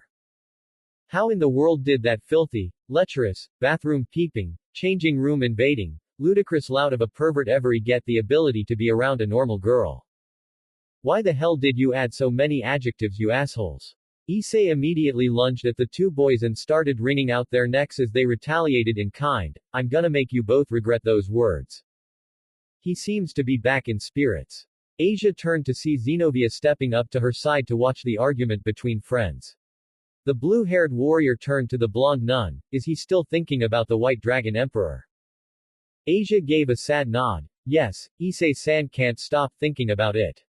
The blonde girl's voice lowered as she looked back to see the boy of her affection grappling with the two boys. I always knew Issei-san could do great things, but for his destiny to be so dangerous. There are a lot of stories about the two heavenly dragons and their battle. One of the things the records of those battles prove is that when the time for that battle comes, the expected outcome isn't always the one that pulls through. The younger wielder created some fantastic ability the other couldn't anticipate. The older fighter proved their experience through battle was more than enough to make up for their younger foe's ferocity. Even the weaker side pulled through unexpectedly. Xenovia turned to the shorter girl with a faint smile. Don't lose hope just yet. Xenovia-san. Asia's eyes watered but she quickly wiped them away and gave a firm nod back. Okay, I won't lose hope yet. I know Issei-san will pull through this with a victory. He's strong enough to do it. Good. Also, since you care for him so much. Xenovia reached into her pocket before handing her something. Take one of these. Asia examined the strange, colorful wrapping placed in her hand. What is this? It's protection. For when Issei is in the act. Oh. Protection. This will ease his mind. Asia clutched the gift tightly and looked to her first friend with a smile. She wasn't going to let anything bad ever happen to Issei. Devil. Wake up. Naruto felt his feet get roughly knocked over and jolted awake with a start. When he did he looked around and saw Rias looking at him with an exasperated smile. Koneko was hiding behind the redhead like she was scared and he suddenly felt like he should be too. Hey. He lamely greeted with a smile. How did you know I was here? You missed the rest of your classes. Rias noted. You overslept. School's over. Seriously. Rias nodded and he sat up a little in surprise. He was going to take a nap for maybe most of the class, not the rest of the school day. He stood up and prepared to give his excuse. I swear I didn't. Don't worry, we'll have a talk about this later. Rias said with some amusement before shaking her head. Honestly, if I'm upset about anything, it's that Koneko decided to close her eyes and do the same. You truly are the worst kind of role model for her. She didn't sound upset or annoyed at all, just enjoying the oddness of the situation before pointing to the door. Don't you have a job to do? You'll be late if you stay behind. Oh, good point. See you at the apartment. He waved her off and made for the door before waving back. See ya later, Koneko. The girl gave a small, shy wave in response before Naruto was gone. Once he was, Kaneko's expression fell into one of fear and trepidation. She flinched when Rias turned to her, but looked up to see a worried expression on her king's face. I thought you never wanted to use it again. Why would you do that? Koneko lifted her head. I wanted to help him. Rias felt like melting at the expression her rook was showing her as she leaned in and enveloped the short girl in a hug. An embrace the young freshman was more than willing to return as Rias comforted the worried girl. My sweet, silly girl. Sometimes I just don't get you. The fear in Kaneko's frame started to wade with her comfort as Rias just let her calm down in her arms. Devil. It was dark when Naruto made it back to the apartment. He walked in and found Rias in his room, working on some homework at his table before she greeted him. He chuckled and greeted her back with resignation. For a girl that had her room right next door to his, she spent a lot of time hanging out in his. He dropped his bag and went for the fridge. Any ideas for dinner? I have some in mind. She responded. Were you worried about coming back because you thought I'd be mad about earlier? Naruto gave a nervous chuckle and shrugged. Well, no matter how nervous you may have been, I can promise Koneko felt worse. She felt like she did something she shouldn't have and she was so worried. That girl is such a worrywart. I swear I wasn't trying to tempt her into skipping. I know, and you can't help it either. She smiled up at him. She just likes you too much to leave you. Naruto gave a faint smile as he started drinking. Xenovia told me what happened at the pool. And he immediately spat it all up. The whiskered man doubled over, coughing and slamming his chest to clear his lungs. His eyes started to sting before he looked over in despair only to see Rias' amused expression. The Gremory heiress giggled. I gave her a stern talking to. There's nothing wrong with being a little aggressive for what you want, but a warning and planning are also needed. She was actually quite intrigued to listen to what I had to say. So everything is fine now. Naruto's shoulders lowered in relief. I was shocked when she actually did it. I had no idea what to do. Sounds like quite the situation. Rias nodded as she stood up from her spot and made her way around the table to face him. I can understand why you would be surprised having something like that suddenly sprung on you. That being said. What? Can I try it too? It was completely silent between the two of them as Naruto stoically stared at Rias' still expression. He blinked. What? I want to try doing what Xenovia did too. Rias repeated. I thought it would be more tasteful to ask you instead of just jumping in. Especially since the last time I tried engaging with you in something like this, I sort of just thrust myself onto you. Now I'm asking. Can we? Are you serious? Absolutely. No, I don't really know if you do. I promise I do. This seems way too crazy to be real. Did I fall asleep cooking ramen again? I'm not sure how to respond to that, but I promise you this is real. You don't know how to respond. How do I respond to this? This has got to be a fantasy. This is way too much to be real. I am very much real. Naruto Uzumaki. No. This is my imagination playing against me. Just because I've been thinking about Rias a lot lately doesn't mean she'd be here asking to go 2.5 bases with me. 2.5 bases. Rias titled her head before her eyes widened. Wait, you've been thinking about me? Nope. Naruto slipped past her. Begone, crazy figment of my imagination. Why you? Rias jumped into his back and they both went falling down into his bed. When it was done, Naruto was laid out on his back with the pure-blooded devil straddling him. Rias looked down and saw Naruto staring up at her with his cheeks turning red. She sighed before a smile returned to her face and she grabbed his hand. She rested his hand on her breast and let it sink into the flesh. Last time they were in this position, Naruto's mind was so overloaded that he couldn't properly feel the sensation when he grabbed her. But now his brain was taking in every feeling when he grabbed her boob. Even through her uniform and bra he could feel just how soft, squishy, and responsive her chest was to the most minute movements he made. His hand squeezed a little tighter on the soft sensation of her chest before he felt something through his palm. Her heartbeat. He looked up in surprise as she smiled. The last time I almost ruined a moment like this because I was afraid of having my life and choices taken away from me. But thankfully you convinced me to stop before we made a mistake. And now? Naruto asked while his hand squeezed her mound, what about this mistake? No. Rias leaned down and took his lips in a kiss. The two closed their eyes and deepened the lock before Rias pulled back, leaving Naruto wanting more before she reassured him, this isn't a mistake. Rias started to fiddle with his pants before undoing his buttons and slipping her hand into his drawers. His body stilled when she took a firm hold of his member and wrapped her fingers around it. His eyes twitched and he let out a groan as Rias started to make some precautionary movements with it. Wow. He opened his eyes again to see a surprised expression on Rias' face as her cheeks also started to glow with a flush. Her hand continued to probe and shift the appendage around. I've read a lot in anatomy books, but this is so much different. It's hotter than I expected. And it's getting. Rias stopped when Naruto cupped her cheek and pulled her into another deep kiss. He lifted himself up, getting more ground on her while she continued to rub him up and down. He didn't have much experience with kissing, but he doubted Rias had much either with her reaction. So he took the opportunity to try and gain some ground by kissing, and she seemed preoccupied with that to keep rubbing him off. She moaned and squeezed him tightly, earning a groan from him. So in response he snaked his arm around her back and pulled her in while grabbing her breast. She ended their kiss and threw her head back, ah. She moaned while his hand squeezed and rubbed her bountiful bosom. Her expression became softer from the pleasure as she moaned, no fair. Just getting. Ah. He gasped and shivered when she started jerking her hand at a faster rate. He felt his resistances start to wane from the pleasure as he tried to focus.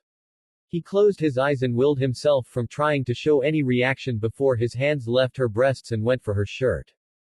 Hey. Rias gasped as he quickly started to unbutton her uniform. He pulled her shirt open as her massive bra-clad breasts jiggled in the open. He gulped and grabbed the black brassiere before pulling it up. He knew he wouldn't be able to undo the bra before she could keep jerking him off, so instead he decided to pull it upwards and let her breasts spill out. And boy did they ever. The massive springy mounds bounced from their confines as Rias let out a breathy moan. Naruto's eyes were filled with Rias' boobs as his gaze immediately went to the points of the pink-tipped mountains. He gulped in surprise before his hands went in and molded into the fleshy expanses. She couldn't stifle her moan as her whole body shivered from the sensation of his palm pressing into her breast. She shook but squeezed her hand and got one in return from Naruto. She lurched forward and took his lips while moaning his name, Naruto. Rias. The two devils persisted, Rias' body bending in pleasure and Naruto was moments away from Rias. The two teens froze in shock when they heard the voice and knocking on the door outside. They separated, a small line of saliva between their lips as they looked back towards the voice outside and the repeated knocking. Rias, it's me. I'm here with Otu-sama. We came to visit you early as a surprise. Are you in there? Oh Oni-sama. What's your brother doing here? Naruto whispered as he pulled his hands away from her breasts. I don't know. He's an idiot. I can't control what he does. She released her hold on his dick and recoiled in shock as she looked over her state of undress. Oh no. Is she not home? An older voice asked. I don't know. We can always ask Naruto-kun. The knocking was now on his door as Lucifer's voice permeated through. Naruto-kun, it's Searsex. Remember me. Do you know where Rias is? I don't think she's home. Hello. Run. Naruto barely got out before Rias immediately clambered off of him and ran for the closet door to slip into her room. She was already fixing herself back up and when she was gone Naruto opened the door to greet them. Hello Tilda. When he did he saw Grafia politely standing to the side, and an older man that looked like the spitting image of the Mao with crimson hair and some stubble. The Mao greeted him, "Hello again, Naruto-kun. It's so good to see you again after I heard you had a little run-in with Azazel. I know the man personally. He's quirky. Sure, that's a word. You remember Grafia, our maid?" The lovely older woman bowed her head, "And this man is Gremory, mine and Rias' father. Pleasure to meet you." The Duke greeted the young man as Naruto suddenly felt like he should have been better prepared for meeting their father. "I've heard quite a bit about you, Naruto-san." "Oh, thank you." Naruto bowed his head with a small smile. It's a pleasure to meet you. The feeling is mutual. Zeoticus smiled and bowed back. "We're sorry to have been interrupting you." Huh. His mind blanked. Why would you think you were interrupting anything exactly? All three adults looked down and Naruto followed their gaze. He paled when he saw his pants open to show his underwear and the very obvious erection sticking up inside it. He turned around and fixed himself in an instant before turning back to them. "Sorry about that. Natural for a man your age."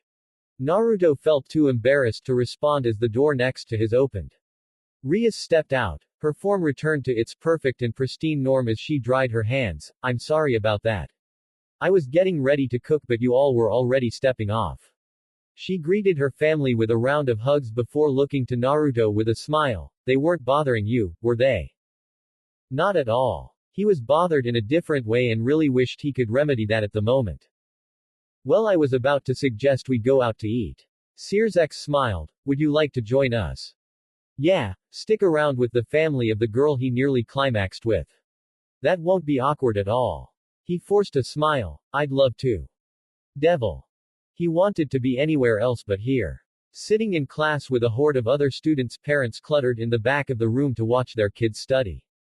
He now understood why Rias dreaded this day, but probably for different reasons. She hated it because her family came to embarrass her every year like clockwork. He was annoyed because this was the first time he actually attended class for this thing and it seemed dreadful.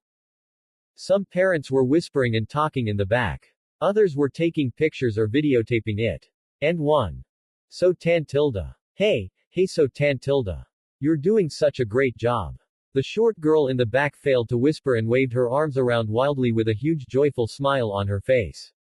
She was causing way too much noise for just a visitor but no one had the heart to stop her. And the poor soul at the center of her attention. He had never seen Sona look so uncomfortable. Honestly, it looked like the usually cool, composed Cetri heiress just wanted to fold into herself and disappear forever. But she powered on with a burning red face as she attempted to take notes. Must have been her little sister or something. With a put-upon sigh, Naruto went back to looking at the board as the teacher wrote down notes. He could barely pay attention to her lecture as his mind continued to wander elsewhere. Mostly to Rias. And what had happened last night. He hadn't expected things to escalate as quickly as they did. But they did. And he did not regret it. It wasn't sex. From his understanding that was something like petting or whatever. But shit, did it feel incredible. Was that for everyone or was it because it was her? He didn't know. He had never felt like this about anyone before. Sakura was a crush, and he never did properly respond to Hinata, which made him feel like shit, but Rias felt different. When he thought of her he felt warmer. So here he was. In class, confused, frustrated, hot and bothered, and bored. How was he supposed to take notes when all of that was stacked against him? Yes, because we both know that's what's stopping you from taking notes. Shut up. I didn't ask for your opinion. He jumped out of his chair with a start as his chair clattered to the floor and all eyes turned to him. The whole room went silent as the teacher asked, Uzumaki-kun, is everything okay? Naruto looked around in shock as he took in all the surprised looks being spared his way. Why yeah, sorry. He shook his head and started for the door, weaving through the other seats and parents to get out. I'm sorry, I have to go. Hey. Naruto ignored the teacher's call and sprinted down the empty halls. His pounding heart and frantic breathing were the only things in his ears as he turned the corner and dashed up the stairs. He finally made his way out onto the roof and stood in silence panting. No way. No way, no way, no way, no way. It was impossible. Just his mind playing tricks on him. There was no way he heard it. But he swore he did. That familiar gravel and tone. It had to be Kurama. Hey, good to hear from you again, Naruto.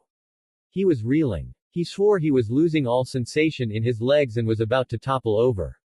And wouldn't that be the strangest sight, with a shaky smile and eyes starting to water. His breathing came out a little strangled and laughed as his grin grew. Is this real? This can't be real. It's too good to be real. Should I be flattered or irritated that hearing my voice makes you reconsider reality? I'm real. I've been gone, but I'm here now. I promise. Holy shit. He repeatedly muttered while pacing around the roof. He chuckled. How did this happen? Don't ask me. This is the first time I'm conscious in what I'm guessing is a pretty long time. You should be telling me how I got back, not the other way around. Alright, sorry. Geez, I forgot how loud you were. He cleaned out his ear before sitting down on the roof and closing his eyes. When he opened them again, he found himself in a mostly empty space that he hadn't been able to visit in a very long time. And as he looked around in surprise, he saw a gargantuan shadow fall over him. He turned around and saw the massive nine-tailed fox sitting over him. The massive fox's face stretched with a smile. Well, look at you. You actually look a little more mature. Has it really been so long that you can actually start looking and acting like a man while I've been gone? Wow, real quick to prove me wrong. Kurama chuckled. You gonna cry for me? Shut the hell up. Naruto chuckled while wiping his arm over his eyes. He made sure not to shed a single tear as not to give the giant jerk any leeway. He smirked up at the fox. I'm gonna miss how peaceful it's been this last year and a half. That long? Seriously? Naruto nodded as Kurama looked down at him. Have I really been gone that long? The blonde pond nodded sadly. Just what happened? Naruto's eyes lowered as he looked back in thought. You guys protect me from that huge explosion Madara caused, but when we were caught in the blast something happened. My control over my chakra was damaged, and my connection to you and the others was cut. After that the blast died, but I was just floating, in nothingness. Kurama tilted his head, but Naruto continued. Anyway, I just found myself on the outskirts of a town. I limped there and passed out for a long time. And when I woke up you weren't there. No one was. And this wasn't our world anymore. Not our world. Kurama repeated, sounding just as disbelieving and shocked as Naruto had when he found out the maps and histories didn't correlate at all with what he remembered. The giant fox laid down to face him directly. And how exactly did we end up in another world? I'm not sure. I was floating for a bit and then I saw these things moving around in the empty space, and then I was here. For the life of me I still can't figure out what they were. Naruto groaned and rubbed his head. After that it was just a lot of nothing for a long time. I woke up several months later and I could barely use any chakra. The blast messed up my energy and even using chakra caused pain to go through my whole body. I joined another school, got a job, bought an apartment and, oh, I forgot to tell you something crazy happened a few months back. What? You wouldn't believe me if I just told you. I'll believe you. You really won't. After everything we've been through, I can trust whatever you're going to say. I was killed, resurrected, and now I'm a member of a devil peerage in a world filled with devils, angels, fallen angels, gods, monsters, other assortment of creatures I believe, and even mermaids that look like a terrible result of a muscular dude fucking a fish. You're pulling my tails. I'm not. Prove it. Naruto opened his eyes, extended his devil wings, flapped them a few times, before retracting them and returning to his mind. Holy fucking hell, you're really a devil. Naruto did find some amusement in the reaction and expression Kurama showed after seeing the sudden wings sprout from his body. The fox palmed his head as if trying to comprehend what he was told. How did you become? Wait, you said you died. Yes, I died. Kurama usually seemed so unflappable, or at least always acted like he still had some sway or power over a situation. So to watch him react so animatedly, albeit to his death and subsequent resurrection, was entertaining to say the least. He drew a circle in his chest. I was trying to protect this kid from getting killed by a woman posing as his girlfriend. I protected him from the first attempt. Couldn't from the second. And she pierced through me when she got him in the back. Didn't think that would catch you. You must have really gotten rusty. Kurama chuckled, but you look surprisingly good for a corpse. Yeah, well, I got lucky. Kurama chuckled again at the fond smile that Naruto unconsciously let stretch his features. We were saved by a devil girl. Rias Gremory. Turns out devils have the power to resurrect others into their service. She did that for me and I became part of her peerage. After a while, that is. I was pretty reluctant about it at first. Hard time making friends. Doesn't sound like you. Did you forget how? Kurama meant it as a joke, and Naruto completely understood it. He tried to chuckle in tandem with the fox, but his face could barely pull a smile. Kurama noticed this, his playful tone and smile lowering before he asked, how was it before that happened? Bad. It was bad. Naruto sighed and ran a hand through his hair. I mean not like I was fighting or getting hurt or anything but just bad. You were gone, Sasuke was gone, I couldn't summon the toads or figure out how to get home, and I was just alone. I always thought about the war. What I could have done to make things better or stop everything from going out of control. How I could have saved Sasuke. How I could get you and the others back. But it just seemed hopeless. And I tried to keep together but I was done. And things just got harder. So much harder. Did you think about? Never. I'd never waste what everyone fought to protect. Naruto denied, but I just sorta resigned myself, that this was it. And then Rias, Naruto showed a faint smile, she opened up a path for me to get back some of the things I lost. And they made things better. Hey. Well, you certainly sound fond. Yeah, well, she's gone out of her way to help me. And the others are pretty great too. Asia acts so innocent and sweet sometimes that I actually start to feel like an older brother. And Koneko is so cool I can't help but wanna get to know her. Kiba's had a hard time but he's getting back in the right path. Akano, well, she's certainly something I guess. And there's another guy called Issei. I just call him fuckface, but he actually does some cool things now and then. The blonde chuckled before shaking his head, I'm getting lost. Enough about me, what about you? Do you remember anything? Anything at all? We were covered from the blast but it started breaking through. I tried to warn you that it wasn't gonna hold for much longer but then it hit you fully and everything just went dark for me. Kurama said, after that it was just weird for me. I wasn't dead or gone but I still wasn't awake or conscious. Like in a dream state you couldn't wake up from but you couldn't even remember what you were dreaming. It was dark and I couldn't reach you. I didn't know what was happening to me. So what changed?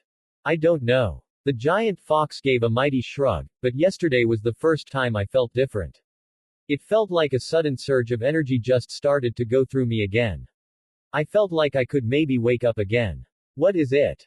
Hold on a sec. Naruto opened his eyes and came back out on the rooftop. With a deep breath he crossed his fingers together as a clone popped into existence besides him. He waited with bated breath for the pain to surge through him again. But it never came. He and his clone shared a look of disbelief. They clambered up to their feet and he held out his hand as his clone went to work. His felt a familiar energy race to his hand without the mix of nature in it. A blue glow formed in his palm. He and his clone marveled at the Rasengan floating in his palm. Are you in pain? Nope. Did we just make a Rasengan? Yep. Do we have our chakra back? You know it. Yeah. Naruto went to high-five his clone but instead accidentally popped it with the Rasengan in his hand. He blinked in surprise before subtly wiping his hand against his school uniform. So anyway, what else do you remember? Well, I felt something change yesterday, but I was still in a daze. I couldn't wake up and I didn't know if I could reach you.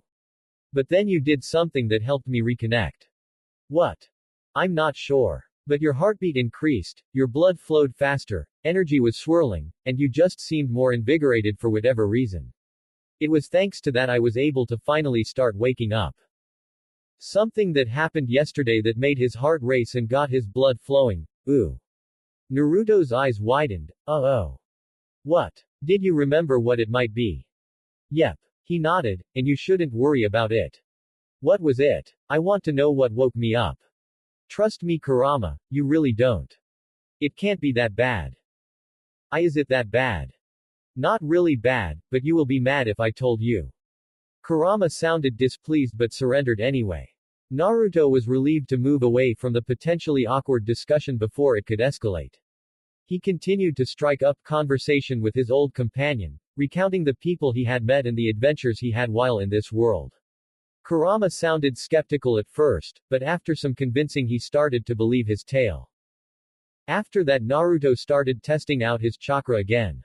Testing the waters, nothing too grand just yet. He molded his chakra. Stepped up on a wall and stuck to it longer than he had in a very long time.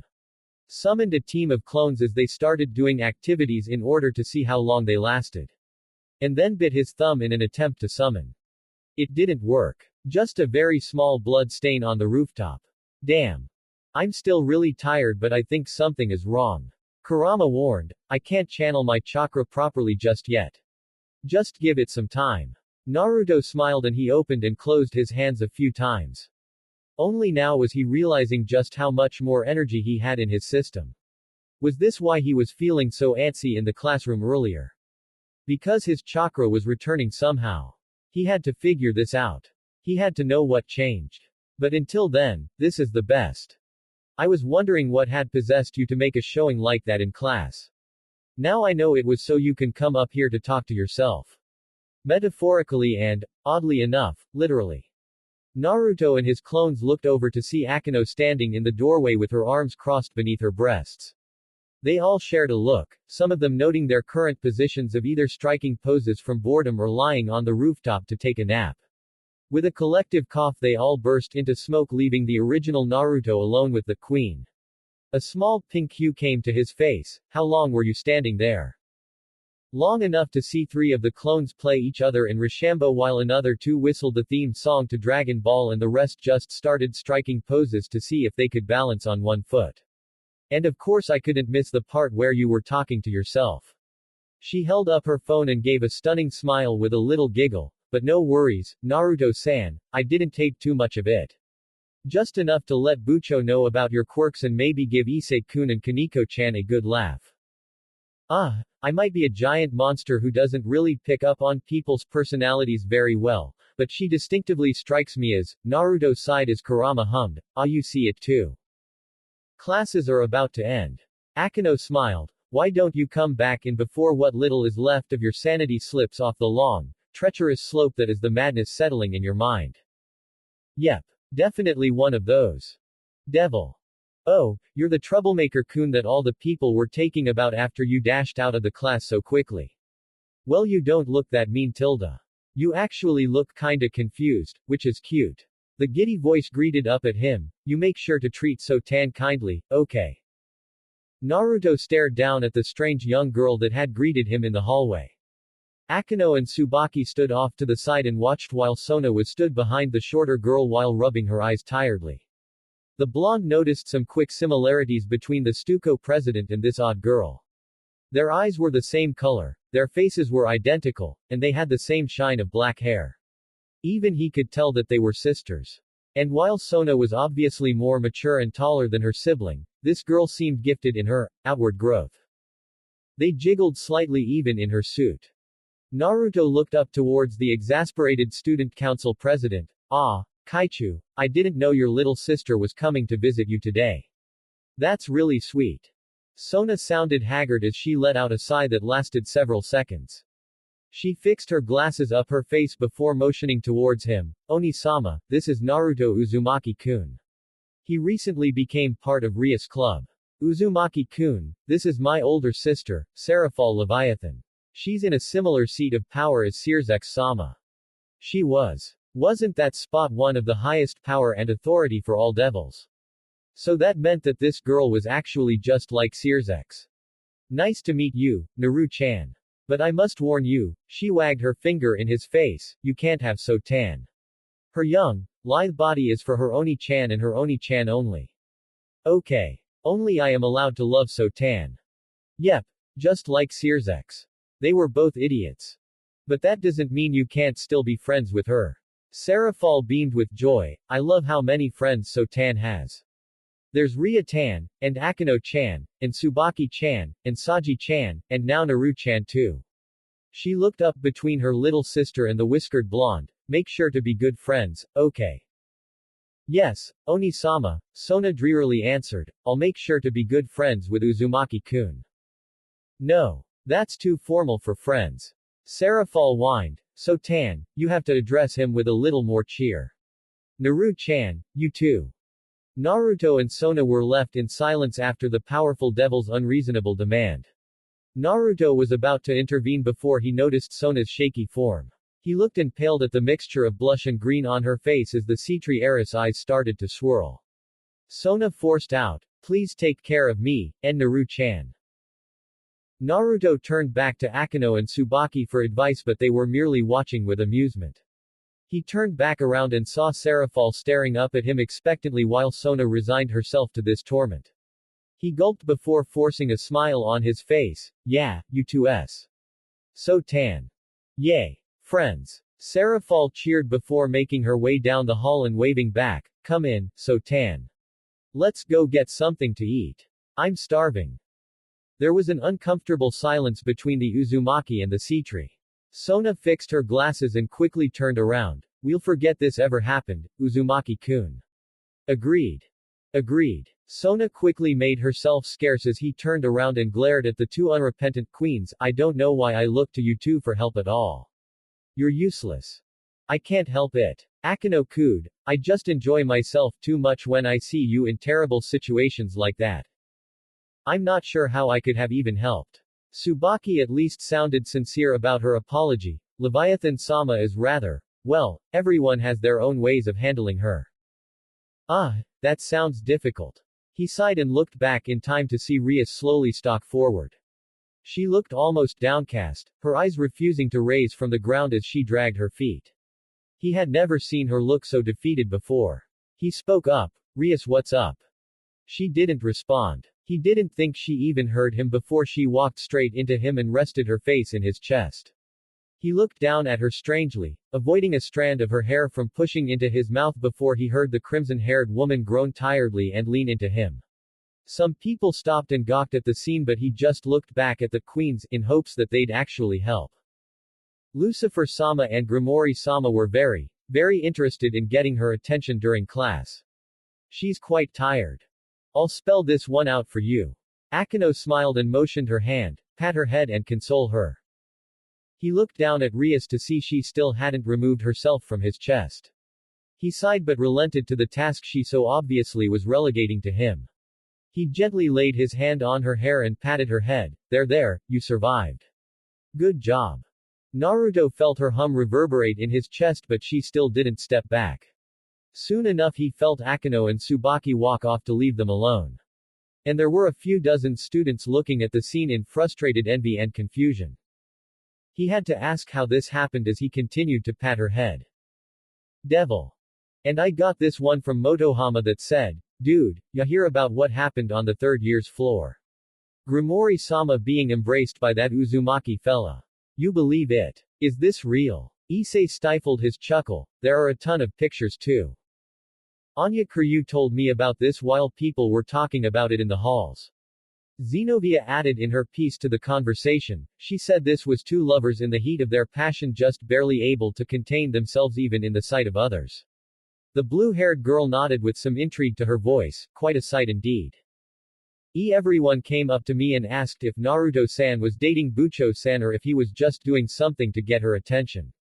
Asia said nervously and shivered from the memory of so many boys and girls trying to talk to her at once. They still think I'm his younger sister, so they ask me any question about you too. It's really hard to handle that crowd. My apologies, Asia-san. Yuto gave his condolences to the shorter girl. I didn't think things would escalate so much after what I said a few months back. Things certainly did escalate, didn't they? Akino giggled at Rias' expression. It looks like you were indulging for just a little too long, don't you think, Bucho? Koneko didn't comment or speak up or do anything. She simply stood there, silent. A barely noticeable downward curve in her stoic expression, but whatever. It was just stupid. Stupid senpai. We're moving past this. Rias coughed, getting all of them to focus back on the task at hand before she turned around to face the other member of the controversy. If you want, maybe you can speak up and try to stop this from spiraling out any further. She waited for his snarky response but watched him hide his face. Naruto. Did it really have to go on for 10 minutes? We were just standing there as I patted your head. Why didn't you just step back? Do you have any idea what it was like having my brother and father sitting in the back of my class, trying to get my attention and videotaping me while I'm taking notes? Tapes that I know are going to end up in an enormous, honestly uncomfortable collection of my life that I'm not sure how they get half the time. So I'm sorry, but I just wanted some relief before I lost my mind. Naruto's eyes were wide after she had finished her rant. The crimson-haired girl's chest was heaving and her face was a little red from the rush of blood. It was only after a moment to breathe did the usually collected king realize she had lost her cool, and looked around at all the surprised looks towards her. Her face lit up, mortified as she turned back to the heavily sealed door and coughed, "Yes, well, back to business. We're here for my other bishop. You want a minute to catch your breath. Gasper, we're coming in." Rias released the locks covering the door and blew it open. With the doors out of the way, the rest of the orc had a chance to see the lavish, wonderful interior of the room. For the newer members of the orc, they hadn't expected to see such a magnificent bedroom in the middle of the drab, bleak old school building. But they also took notice of the fact that there was no visible sign of anyone having used it at all. Bucho. Issei looked around in confusion as they slowly stepped into the room. The perverted brunette titled his head in confusion, "Were we looking for someone? 'Cause I don't think anyone lives here." Rias sighed. Gasper just prefers the other places all. She walked around the bed and headed for the corner of the room where a box was stuffed in the corner. The new members thought it was odd for their king to sit silently in front of the box, but they were even more confused when they heard a nervous whimper emanate from the box. Rias tapped the box. "Gasper. It's been quite a while since I last saw you. Don't you want to see everyone?" "No, Tilda." The box cried out pitifully, earning several shocked looks from the new members as they watched the box quiver and shake. "I won't go outside. I can't." "Why did you open the door?" "Because it was time to come see you." Rias clarified, sounding caring with all the patience of a mother dealing with her child. She just gently laid her hand on the box. "You remember those new peerage members Koneko has been telling you about? I brought them with me. And I want to introduce you to them. Would that be okay?" The meek voice sounded conflicted by her request. I don't know. I still don't want to come out." "I understand." She looked back at them and smiled sweetly. "You still love being in your box, don't you?" She heard a hum within the box. "Well, did you know wearing boxes has actually become the hottest new fashion trend in the underworld?" Really? That's right. It's all the rage. You're basically a trendsetter. I knew it was only a matter of time before the world recognized just how amazing boxes are. I'm sorry. Naruto raised his hand. What the fuck is going on? I'm completely lost. He looked around at the expressions on Issei, Asia, and Xenovia's faces, and I'm not the only one wondering why Rias is talking to a box. In fact, people love boxes so much that they're interested in seeing the inside of yours. The box gasped and shivered. What? That's right. There is a whole group of people coming here to ask you questions and interview you. No. Yep. And they're going to be here in 3, 2, 1. Ayah. The box burst open and a small body popped out, quickly diving into Rias' embrace and hiding himself in her chest desperately. The shorter body was shaking like a leaf. "Don't let them come in here, Bucho. I'm scared." I know. Rias lovingly embraced the terrified child in return and lovingly rubbed his head. "And I'm sorry, Gasper, but I lied. That was just a little fib to get you out of the box." Bucho. Rias just smiled before standing up and turning to face her peerage.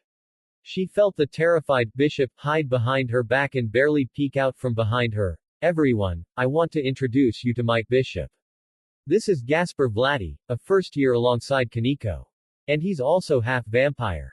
Please watch over him carefully." "Vampire. Wait, him. That cute young girl hiding in your back is a boy." Issei gawked as Rias nodded, "But he's wearing a girl's uniform." The suit is too stuffy." Gasper answered, mostly just speaking into Rias' back as he was still too nervous to face the new people directly. The young boy was Koneko's age and standing only a few inches higher than the petite girl. His features were very soft, with pale blonde hair in a short bob cut and piercing purple eyes. He didn't stand confidently, His legs buckled together as he tried to hide as effectively as possible behind Rias. With his lack of muscular frame and the female uniform he was wearing, the young lad could easily be mistaken for a lady. The skirt is a lot more airy. Oh, that's cute. Oh, those are very, very bad thoughts. Issei started massaging his temples and turning away with a grimace, must rid self of thoughts. Issei-san. Please just breathe. So this little guy is your other bishop. Like Asia. Rias nodded to his question as Naruto stepped up. He looked down and heard Gasper squeak before slipping behind Rias back again. The whiskered boy decided not to press the distressed cross-dresser and instead looked to his king. So why was he being kept in here, behind a ton of seals and locks? We weren't punishing him or keeping him locked up because we were scared, if that's what you're thinking. Naruto blinked before looking aside guiltily. Rias touched his arm, getting his attention back on her as she gave him an understanding smile. For one thing, Gasper is afraid of most people and being outside, so he enjoys staying alone. But the reason he's been in here for so long is because he's too strong for me. Gasper has an incredible power, one that I couldn't help him control at the time I was recruiting him. So to make sure that power didn't do any harm and give me enough time to get stronger to handle his gifts, he stayed in here. And I don't mind staying a little longer. Like a lot longer. Gasper added, please let me stay. Yuto shook his head, seems like Gasper-kun hasn't changed one bit. Now Gasper, why don't you come out of the room with me? No. In an instant Gasper had disappeared from Rias' back. Everyone looked surprised by the sudden chance before they noticed the box shaking and muttering stuff about never going outside. Rias Bucho, Xenovia stepped forward. How did he do that? It's his sacred gear. Gasper is half vampire, half human. A Dhampir. He has extraordinary vampiric abilities, and blessed with an exceptionally powerful sacred gear that allows him to freeze time for anything he sees. With those abilities, his power would be exceptionally looked for by just about anyone. Rias giggled, if only he wasn't so frightened. Bucho, do you mind if I try and talk with him? Of course. Rias allowed Koneko the opportunity to step up and try her hand at helping her friend. Rias stepped back to stand alongside the others watching the young rook's attempt. Koneko knelt down by the box. Gaia-kun, it's me. Koneko-chan. Yep. I came to visit again. I was worried. Koneko spoke quietly to the box, are you okay? Have you been eating well? I'm not hungry. But I'm not sure if I've been eating well. You need to come outside. Bucho wants you to, and something very, very important is coming up soon. So we need you. Gasper gave a pathetic whimper at the idea of being thrown out into the world like that. Gaia-kun, would you like my help? The little devil in the box didn't respond immediately. For a full minute there was a silence between the two freshmen that permeated the whole room. Until finally they heard a slight trembling whisper echo from within the box, why yes please. Okay. Koneko immediately picked up the box and turned around to throw it. The older members of the orc stepped aside to avoid the path of the flying box as it went sailing out of the room. They heard the terrified shriek coming from within before the box bounced and barreled between the walls of the hallway. The box finally came to a stop, opening up and letting Gasper flop to the ground in a heap. They all looked back towards the rook to see the little devil giving them a thumbs up. Koneko, that wasn't the way I thought you would help. And don't encourage her. Rias slapped Naruto's thumbs up as he pulled his hand back to rub the sting. She sighed before looking at her peerage. Everyone, as you can see Gasper still has quite a ways to go to get the confidence necessary to fight alongside us. So until the meeting of the three factions, I'd like all of you to help him build some confidence. Can you do that? You got it Bucho. We'll do our best. Never worked with a vampire that wasn't a job for me to try and exterminate them. This will be intriguing. Let me get this straight.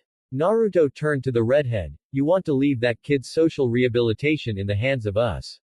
He pointed out to the pervert, the shy nun, the clueless warrior, the sadistic queen, the smiling pretty boy, the teasing stoic, and the skeptical ninja, seriously. I trust you all to do your best. And I don't have many options. Oh tilde. Gasper moaned from down the hall. Devil. And this is where I live now. It's much smaller than the old building you last saw but it's comfier. More quaint. I like it quite a lot. There's isn't so much empty space and I don't have to travel across what feels like a soccer field in order to grab my clothes and I don't have someone waiting on me hand and foot. Instead I get to wake up in the morning, make myself breakfast, and enjoy getting ready for school. In fact sometimes I get up just to wake up with Naruto. Rias, he's not listening. The redhead sighed and turned back around with a peeved expression on her face. Of course he is. He might be hiding in the box but Gasper is a very good listener. Isn't that right Gasper? That's right Bucho. So don't go underestimating me just yet, you Uzumaki-senpai. Yeah, that'll carry more weight when I'm not the one that has to carry you all over town. He got a lot of weird looks on the way back home when the gorgeous redhead by his side was holding a conversation with the box he carried on his shoulder. Even more concerned glances when the box started gleefully talking back. He swore he heard a few whispers about them being a deranged couple that kept their young daughter locked in a box. They couldn't sprint away from those places fast enough. They were going to rehabilitate Gasper to the best of their ability. That meant starting to weed him out of his familiar, comfortable environment so he could get used to other places. Of course they couldn't make him go cold turkey so they eased him in, Rias suggesting he come stay with her at her new home and let him get to know Naruto.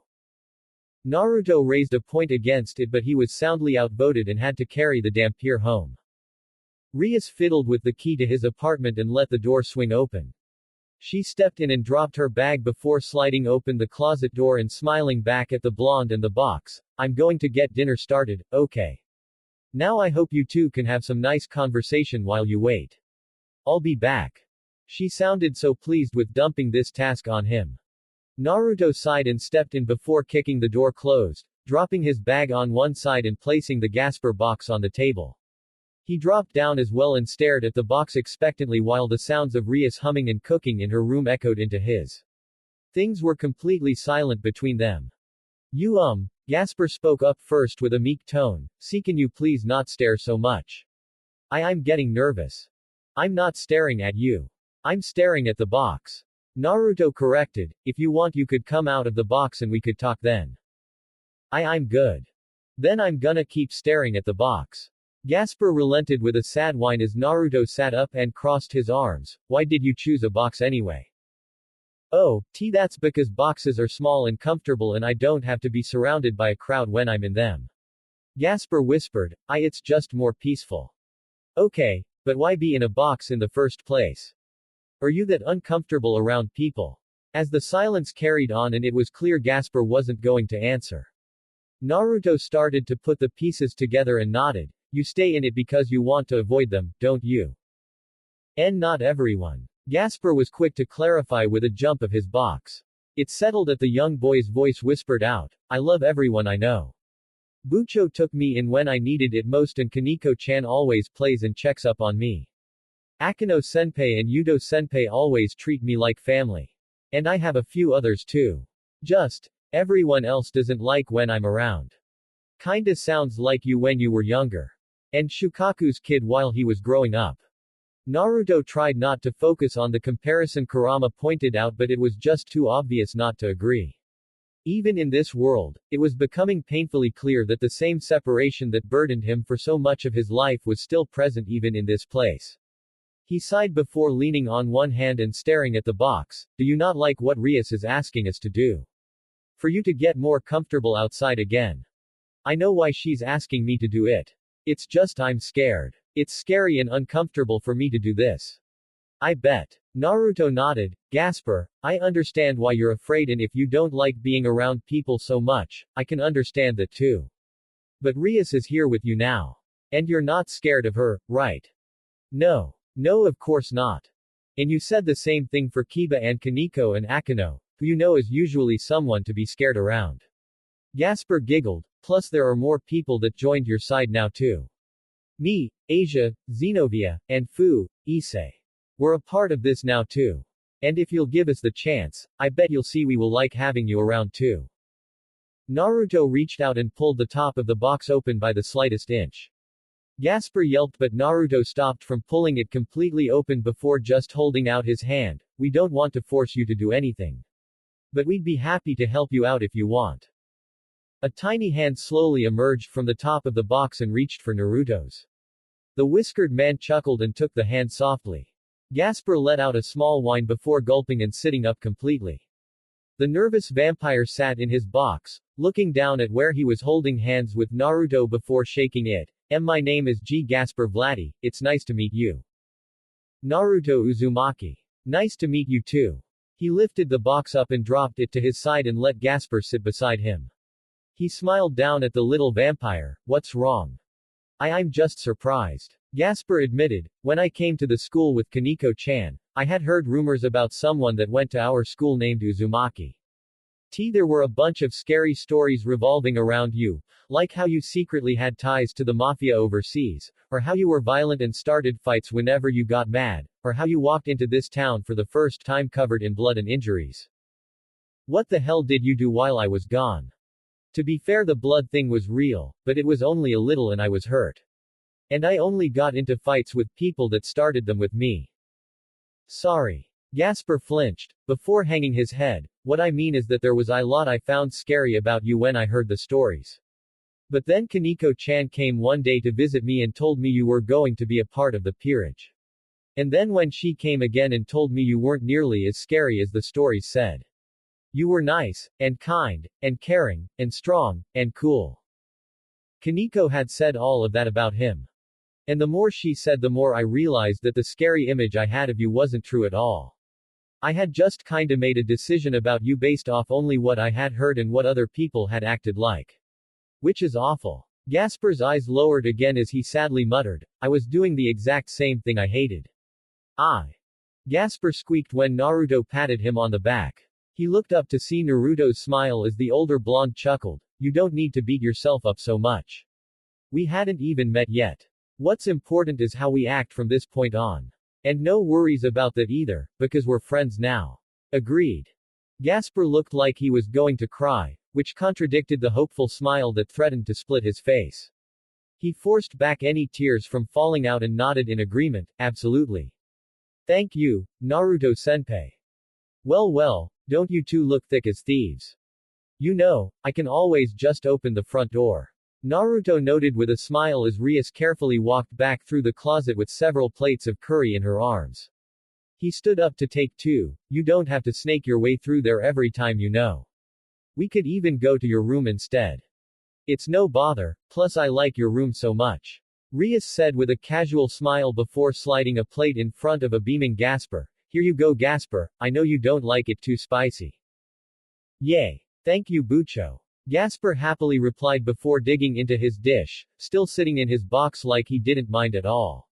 Rias laughed before scooting over to sit by Gasper's side and strike up a conversation with her bishop. It had probably been a while since she had last gotten the chance to converse with him, so she was covering a lot of topics. Any new shows he had watched. How proud she was of him for all his work over the web. She even made him blush bashfully when she said how happy she was to see them getting along so quickly. She made it look so easy. She truly did see each of them as a loving member of her family. How he ever doubted her sincerity about that, he'd kick himself for it. But she looked like such a caring person, like a mother happy to sit with her child. And what position do you play in that fantasy, one wonder tilde? Naruto shook his head and ignored Kurama's jab as he quickly started eating his curry. He gobbled it down but made sure to keep an ear open to what Gasper and Rias said. Yes, and Koneko-chan told me all about the things that happened over the last few weeks.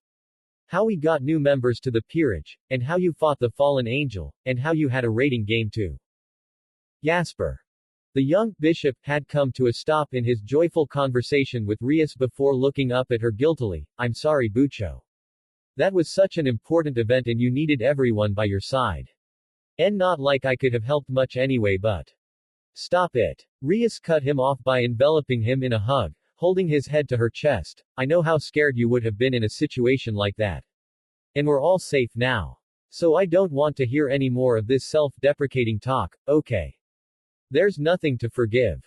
They stayed connected for a moment before Gasper gave a confirming nod and separated. The vampire wiped his eye before he smiled. I did see footage of your fight after it was done. Koneko-chan told me how brave you were in that fight, senpai. And it was so cool that you went that far for your love to Bucho like, senpai. What's wrong? See, can you breathe? Naruto was slapping his chest and choking on his food as his face went blue. He felt a hard slap on his back and finally spat up the curry that clogged his airway. He gasped for air and felt the panic slowly leave his system. Naruto, are you alright? He looked up at Rias. The concern across her face for his well-being. The smile she showed once she knew he was okay. And the hearty laugh when she saw the confused look on his face. Gasper, can we have a moment? Huh. The vampire looked up in confusion. But my curry. Take it with you. The pawn handed Gasper his curry, shut him in the box, and lifted it up before throwing it through the hole into Rias' room. He closed the door on Gasper's shocked yell before walking back around and sitting down in front of Rias. The beautiful redhead blinked in confusion. What is it? You're acting rather peculiar. Rias. He looked directly at her before steeling himself. What's happening between us? Her seafoam eyes blinked in confusion. Huh. I mean, what's going on? This started with you and I talking a lot after we beat that fallen angel lady. Then the night before that Phoenix guy showed up, you came to my apartment and tried to, well, you know. Then after we finished fighting him, you kissed me. Then you made me lunch, moved here, you get in my bed sometimes, and the other night he paused and felt his cheeks heat up as Rias did the same with that fresh memory in their heads, plus we kissed so many times. Right. Rias pushed down her embarrassed stutter and spent a moment fixing her hair before nodding. Well, I suppose it does seem quite confusing if all those things happen without any context. It's just that seems like the kind of stuff a couple who are dating would do. And we're not dating. We're not, right? No, we're not. Rias agreed, lowering her eyes sadly with a small hitch in her voice. I suppose it's my fault for acting like that. So will you go out with me? It took a moment for those words to process through Rias' mind. When they did, her eyes slowly started to widen before she looked up at him. Naruto's cheeks were burning red and he couldn't even look her in the eye. He was rubbing his neck and speaking to the side. I mean, if you don't want to, that's fine. It's just if we're going to be around each other so much and do those things together, then I want to make sure it's clear between the both of us. His cheeks were bright red, but he faced Rias directly. I can't really say I'm in love just yet, but I like you, Rias. I really like you. I think you're kind and strong and amazing, and you can be surprisingly goofy and cute sometimes. So if you want, can we go out together? Naruto was worried he had been too sudden or had said something wrong to turn her away. But after a moment Rias started to giggle before it became a full-blown laugh. She doubled over and held her sides before wiping away a tear. You wanted to bring up all the things we've done just so you could ask me to be your girlfriend yourself. Well, that's surprisingly traditional, and romantic too.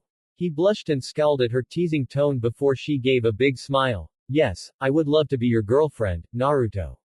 And I'm glad you asked. I just wanted to clear it all up.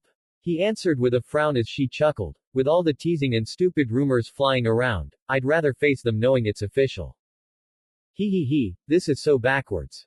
Rias couldn't stop the laugh from shaking her body. Usually we would be asking each other out long before we did the stuff we've done already. Basically living together, making meals, not to mention what almost happened the other night. What almost happened the other night? Because from what I'm gleaning off context clues, you two almost, wait. Other night? No. Naruto, do not tell me I was finally jolted awake by the fact you were trying to have sex with this girl. Answer me. Naruto ignored Kurama's screaming and instead slid up to Rias' side. The lovely redhead looked up at him as he smiled and cupped her face. He brought her in closer as their lips touched and warmth spread through their bodies. He savored the taste of cherry on her lips, and the flavor of curry as well from what they had just eaten. They separated and laughed for a moment before re-engaging their kiss, Rias' arms wrapping around his neck while his hands settled around her back. What's wrong? Rias asked when she noticed Naruto was distracted. Is something the matter? Sorry, nothing's wrong. This is perfect, just. He started smacking his head. We've got an unwanted visitor ruining the moment. Oh damn, I forgot about Gasper. Rias paled as she realized she was about to start a very heavy kissing session with Naruto that could have developed into something a little more heated with Gasper sitting right next door. That was mortifying. And maybe just a little bit exciting. No, not Gasper. He sighed and rubbed his head. It's Kurama. He's throwing a hissy fit because he can't handle the way he was revived. Yes. Yes, it is a hissy fit. And if it's not that, then you're just bitching. Rias looked at her new boyfriend oddly as he had an argument with himself. If she were anyone else, she'd be worried that she had fallen in love and was now dating a possible schizophrenic. But she believed the story he told her about his old life, and she was especially interested by the idea that he had another life connected to him like that. Kurama. The fox from your stories. I thought you said he was gone. He was, but he came back. Along with my chakra. I've been trying to think how that could have happened, but I just draw a blank. Looks like she had some big news to tell Koneko tomorrow morning. Wait, so can he hear us right now? Naruto nodded. Can I say hello? Greetings Kurama, my name is Rias Gremory. While you've been gone, I've been trying to take care and watch out for Naruto in your stead. I've heard a lot about you. What are you doing? Kurama lives inside you, right? Then he's close to you. Which means that I should be ready to introduce myself to him properly now that we are going out. She added with a smirk and giggle that got an instant reaction out of him. What does he say? He's oddly flattered by your greeting. No one has ever introduced themselves to him before, and definitely not through talking to me. He raised an eyebrow. You're a weird one, aren't you? You're one to talk. But then again, I guess that's makes us going out all the more perfect. She leaned in and stole a kiss before he could rebuke her. He touched his lips in surprise as she stood up and winked. I'll go get Gasper. She walked over to the closet and slid it open to find a dirty dish off to the side with Gasper focusing more intently on his phone. He slowly looked up at her and gulped. I swear I wasn't sending a message to Koneko-chan about you two officially going out now. PFF'd. She chuckled. It's fine Gasper. I'm sure it would have gotten passed around eventually. That's good, because I actually told everyone in the club. Gasper. I'm sorry senpai. I didn't mean to hear everything you said. I just did. While Naruto threw threats at the quivering, terrified vampire, Rias laughed. Before she had started her senior year, she had never felt interested romantically in any boys. She had just assumed it was never going to be a path she took. Now she knew the truth. She just hadn't met the goofball that would steal her heart yet. Devil. Vali crossed his legs and looked out over the land from the top of the building. It stretched out for so far, and there were so many lights that shined through the night. But he knew he didn't even need to bother using one hand to count the number of people in it that could truly give him a challenging battle. Since he was a child, all he had been looking for were fights that would push him to his absolute limits. So he could know what they are, and then break them just as quickly. That's what he wanted when Tobio finally started to show some promise with his sacred gear.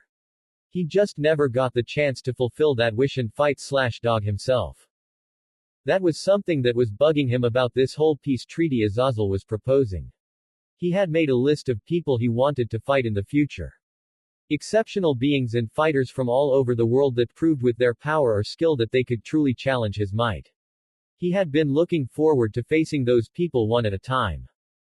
But now it seemed Azazel's peace agenda threatened that list. When the factions reached an agreement, then Azazel would soon reach out to other mythologies and attempt to broker peace with them as well. And considering how charismatic and charming Azazel played himself out to be, it was only a matter of time before peace became the norm. For a fighter like him, peace was poison. The strongest people in the worlds would become addled and soft. He was already cursed with a rival that had no fighting instinct and little potential for growth.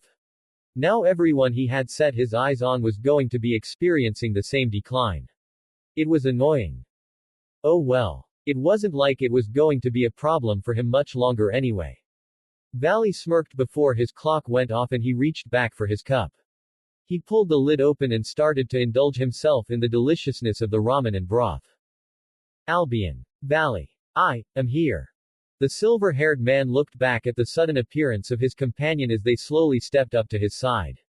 They looked out over the skyline and let the wind send their hair billowing back, if only to take it with the same stoic expression as usual. Vali slurped up some noodles. I'm surprised to see you out and around. Considering what's about to go down, I'd have expected you to hide yourself as much as possible. With the attention they were going to get soon, it was better for them to be in hiding when all the world started focusing on them. Not like anyone will actually be able to hurt them, but it was still a precaution. I had nothing else to do. Boredom is very hard to concentrate through.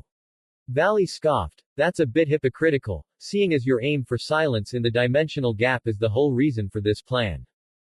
Different in dimensional gap. That place is home, and silence is peaceful. Here it is wasteful. We can agree on that. Vali nodded and strung up some noodles in his chopsticks. That's why I'm at least eating something I love right now. So not to feel so bored.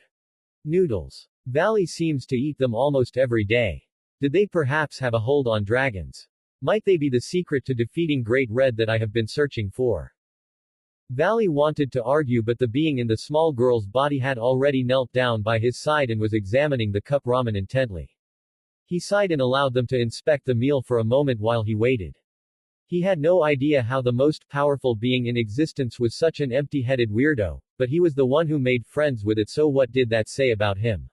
He finally started eating again once he had free space. So has anything new happened since I last saw you? Unknown creatures have finally started to show response. That got Vali to stop eating as he looked at the being at his side in surprise. Are you serious?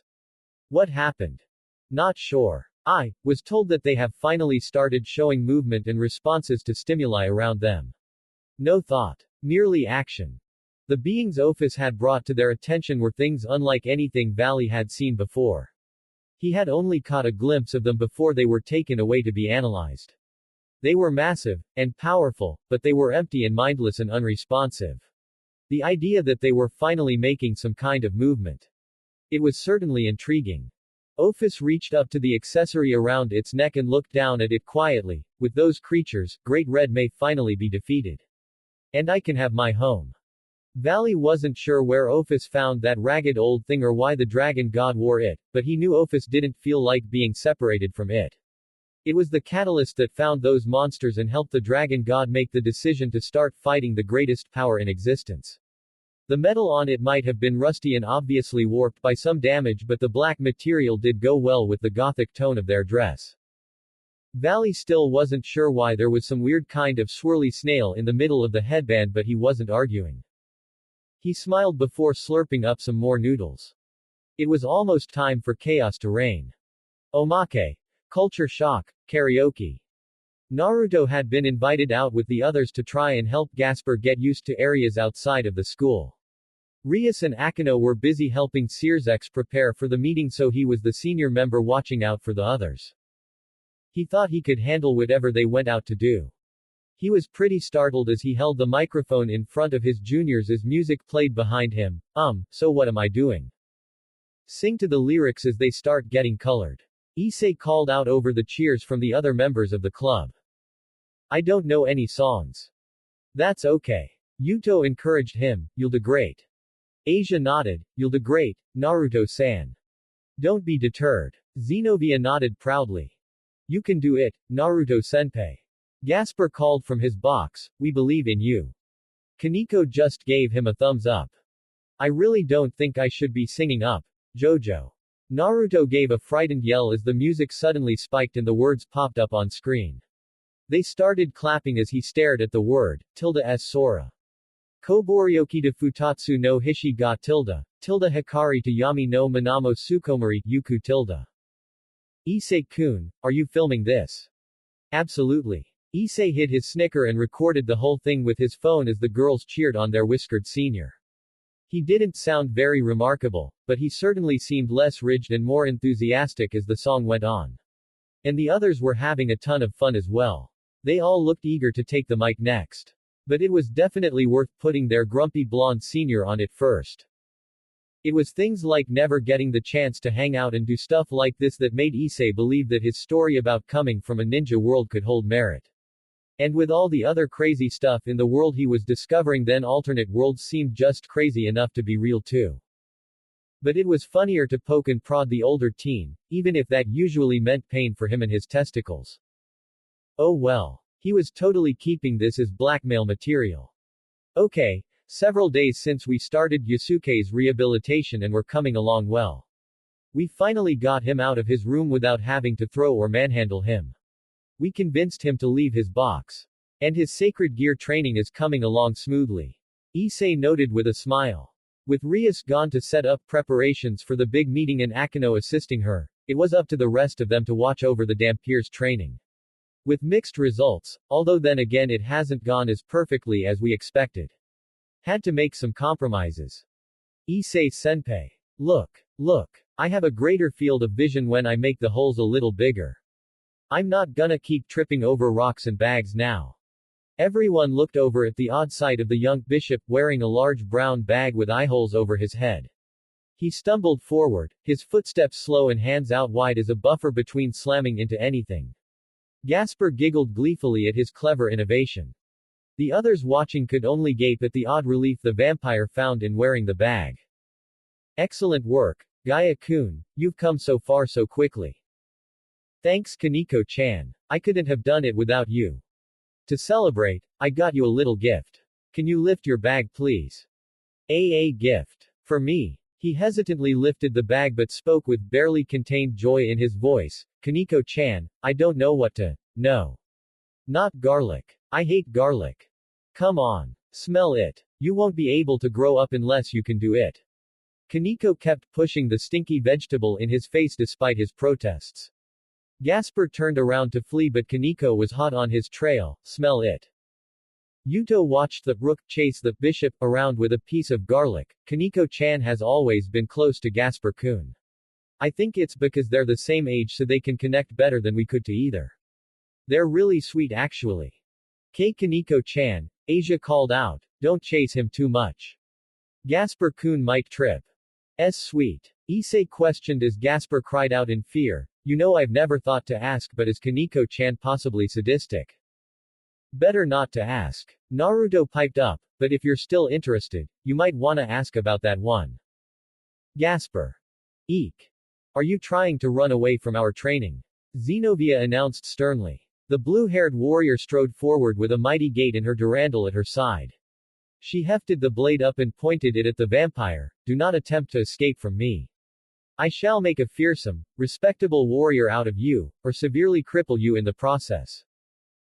That doesn't inspire confidence though, Xenovia-senpai. I want to grow stronger with your help as well. The vampire trembled on his feet. But can you not look so scary and intimidating while you do it? There are only two ways I'll stop, Gasper. Either you stop me with your sacred gear. She let the tip of durandal fall and uproot the ground beside her, or I finish the job. So these are the friends you were talking about. Gotta say it feels like you fit with them pretty well. Shut up. Naruto muttered under his breath while they watched Xenovia chase her target around. Once again he was convinced of just how terrifying the church warrior could be when she put her mind on a single target. He should know that better than anyone. Surprised to see you awake already. I don't know what's wrong with me. I can't help but fall asleep whenever I get the chance. I feel more drained than usual. That's especially surprising considering you just woke up from a 2-year nap. It wasn't a nap. I thought I was dead. Yeah, you keep saying that. He muttered under his breath before looking back up to watch the training session go underway. The whiskered man looked to his side to see the odd looks he was getting from the juniors while Xenovia and Koneko continued to chase Gasper. He crossed his arms. What? Naruto-san, are you feeling well? Asia asked with clear concern in her voice as she looked up at him. The sweet girl titled her head. You looked like you were talking to yourself. His body went still as a drop of sweat ran down his temple. It was quickly replaced with a blush of embarrassment as he realized he had been speaking out loud in his conversations with Kurama. It was a habit he hadn't quite kicked yet, trying to get accustomed to the voice in his head again that was so clear and present that it felt like someone was really there talking with him. He tried to reel back his shock, not any easier by the fact Kurama's cackling was echoing in his head. I'm fine Asia, totally fine. I'm just talking to the voice in my head. You mean Kurama-san, right? The demon in your body that recently reappeared. Yuto questioned with a curious tilt of his head. It has to be interesting to have your old companion return to you like this. And you're not certain about how this change came to pass. No idea. He shook his head. One day it was quiet, the next I realized I had the voice of the grumpiest asshole across multiple Earths grousing in my ear. Said voice growled in annoyance but Naruto ignored it with a smile. I don't know how it happened but honestly I'm happy. He's back, and I'm glad he is. I want to figure out how he came back, and I'm pretty sure I wanna give who did it my thanks. Koneko-chan, are you okay? Your face is all red. Are you sick? Ah. Not the garlic again. Is Kurama-san listening to us right now? Asia looked up at him with wonder and amazement in her eyes. She beamed a smile up at the taller blonde and almost sparkled with joy. Can we speak with him? He can't exactly do it face to face. Naruto shrugged. I mean he can hear and see you. Oh, I understand. The earnest bishop stepped back and pinched the helm of her skirt before giving a polite courtesy. It's an honor to meet you Kurama-san. My name is Asia Argento, and I am a new friend of Naruto-san. Actually through some circumstances have been designated as his little sister B but that's not important right now. She nodded her head with a smile. I hope we can get to know each other a little better. Okay, so Rias wasn't the only oddball that was using him as a telephone. Yuto stepped forward and politely bowed in a gentlemanly manner to his fellow devil. My name is Yuto Kiba, a knight under the service of Rias Gremory-sama and sworn comrade of Naruto-san. I want you to know that he will be watched over and protected by his friends. So I hope we get to know each other, Kurama-san. Oh, so it isn't just that redhead you're trying to court that seems to be off their rocker. Play nice. Asia, Kiba, it's probably for the best that you don't play into his delusions like that. Issei spoke up with a smirk as Naruto snarled in annoyance, talking to the demon sealed inside his body from another dimension. How is that not a classic Chunobu scenario to make fun of? Naruto frowned. I'd kick your dick back up inside you if I had any idea what this Chunobu shit was. But Issei-san, don't you sometimes talk to the ultimate red dragon that resides in your arm? I hear you talking sometimes. Don't bring that up, Asia. The perverted pond muttered as he tried to hide his blush and ignore Naruto's chortle. The brunette coughed into his hand before pointing to the side. Hey, can we stop getting distracted for a second? If you guys forgot we're out here for a reason, remember. His point was proven when Xenovia broke a section of the ground and Gasper screamed at the top of his lungs in fright. We really need to focus on getting his sacred gear under check. Seriously, you kids got any idea how dangerous a time-controlling sacred gear can be without proper guidance? On a related note, what's up Naruto? The Gremory peerage froze in surprise and looked over to see their sudden guest walk out from the forest. Yuto and Xenovia were quick to draw their swords, Koneko raising her fists in front of a cowering Gasper, and Issei guarding Asia while summoning his gauntlet. The mix-haired fallen angel raised his hands peacefully. Whoa, quick reaction there kiddies. Gotta say I'm impressed to see the new generation isn't taking things lightly. But please don't punch or cut me up, I really like this yukata. Don't fight. Naruto looked between them to motion them to lower their respective weapons. Seriously, we thought that bleached asshole was enough pain but this guy is like 10 times worse in a fight. Azazel gasped and thanked him for the compliment before Naruto turned his glare on him. What do you want Azazel? Geez, do you think everything I do comes with an ulterior motive? Well I was just surprised. Naruto crossed his arms. All the other leaders are getting prepared for that big meeting and you're out here spying on us. Shouldn't you get to work? PFF'd. The fallen angel Governor General scoffed. Kid, I pretty much invented the last minute rush. I'm gonna breeze my way through, reach the night before the meeting, and then bullshit my way through everything to absolute perfection. Settled. The young devils looked between each other with uncertainty. Issei lowered his arm. You know this is a gathering between leaders you set up to talk about the current state of things, right? Maybe you shouldn't be bullshitting things so carelessly. This is an incredibly important meeting with the fate of a lot of people's lives on the line. I'd rather you not be so cavalier about it. Yuto added as the rest of the peerage muttered and nodded in unanimous agreement. Meh. Azazel just shrugged before his eyes immediately narrowed in on something worthy of attention. He slowly walked past Naruto and approached the knights. Their swords clicked when their hands tightened but Azazel just cupped his chin. Hey, this is the holy demonic sword you summoned in your fight with Kokobile, isn't it? Man, this is beyond miraculous craftsmanship. No way in hell this thing could exist if the big guy stomping upstairs was still around. This isn't the balance breaker of sword birth though, so it must be a subspecies balance breaker. Remarkable. You shouldn't get so close. I may be tempted to move my blade forward and who knows what kind of incident that might cause. Hey, fair enough. Azazel's eyes turned to Gasper as the little vampire squealed, ducking behind Koneko, who narrowed her eyes and raised her fists. The fallen angel hummed, forbidden Balur view. An awe-inspiring, peerless sacred gear. Maybe with a little more training you'll be stronger than anyone else here. Gaia-kun, fight or flight time. Freeze him. But Koneko-chan, I can't. We need you to do it. The little rook quietly pressed and looked back at the boy behind her. Our lives depend on it. I believe in you, Gaia-kun. Koneko-chan. Try it. Gasper nodded and closed his eyes as Azazel chuckled heartedly. Gasper opened his eyes and stared up at the fallen angel before the older man's laughing stopped and he froze. Everyone looked at the man in shock before Gasper let out a hopeful laugh. I did it. I froze him with my power. I can control. Psych. Azazel immediately started moving again and Gasper paled in shock. Just kidding. Long way to go, kiddo. Never mind, Gaia-kun, you're useless. How about you, Secure-UT? Azazel turned to Issei as Gasper toppled over into a ball of whimpering sadness and pity. They just seemed to ignore it as Azazel approached the pawn, Asia hiding behind his back as he faced the fallen angel. I hear Vali has been harassing you lately. Sorry about that. He's in his rebellious phase. You might wanna think about putting the dog on a leash. No, that's another guy. The first no. I'm half convinced he's gonna come to my house one day and kill me where I stand. Ha ha ha, yeah. Azazel gave a half-hearted nod but didn't argue the point.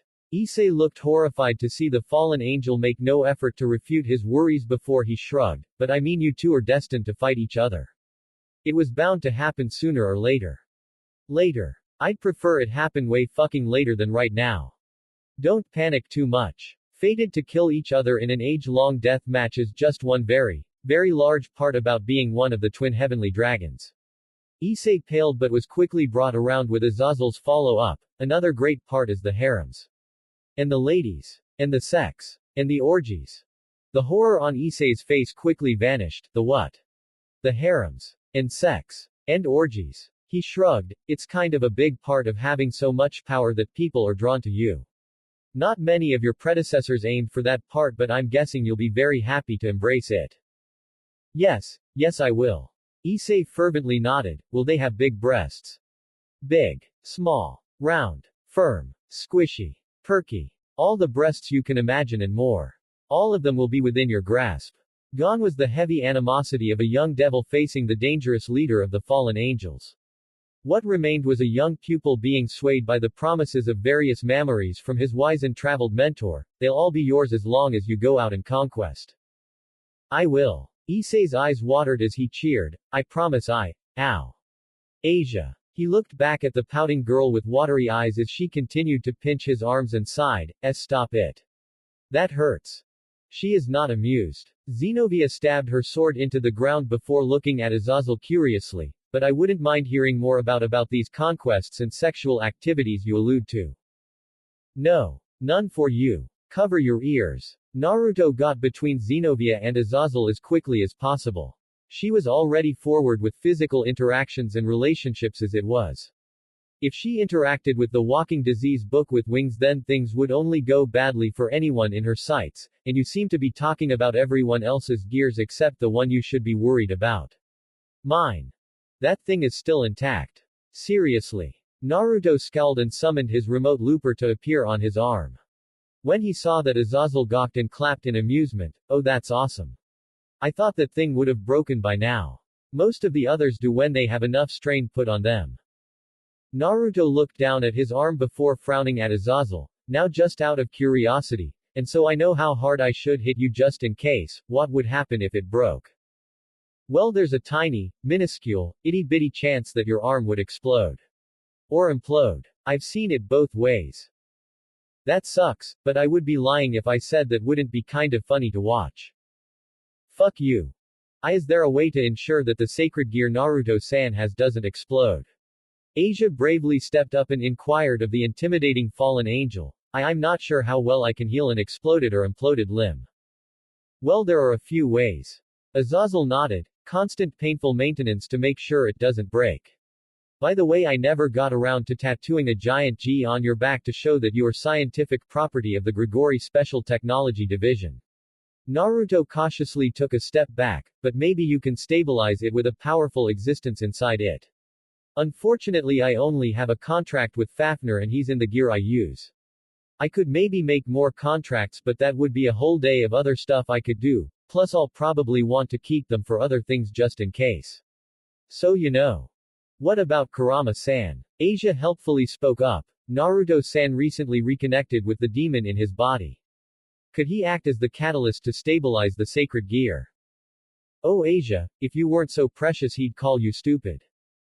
I'll say it then. That airhead is a moron. Shut your mouth, she's adorable.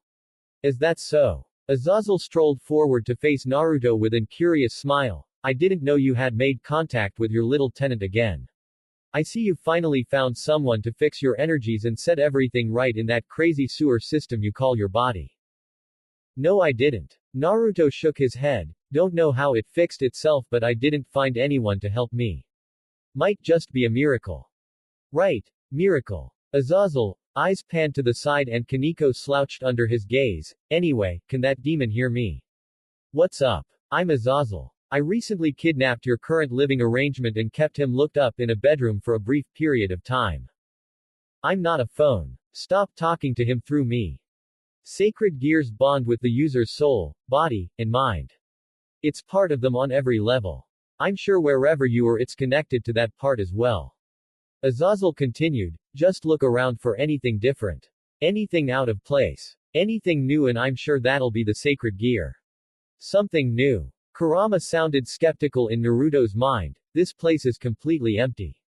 I'm not sure what this moron thinks his meddling is capable of affecting in this mindscape, but he's a vain fool for believing. Oh wait. Hold on. Well shit, he was right. I see a ball of light. What? Naruto yelled. He actually found something. Bitching. Azazel smirked. Tell him to touch it. I'm not telling him to touch it. I kinda want to touch it. Why do you wanna touch it? There's never anything in here. There finally is and I can't just ignore it. Sounds like he wants to touch it tilde. He is not going to touch it. I'm gonna touch it. God fucking damn it.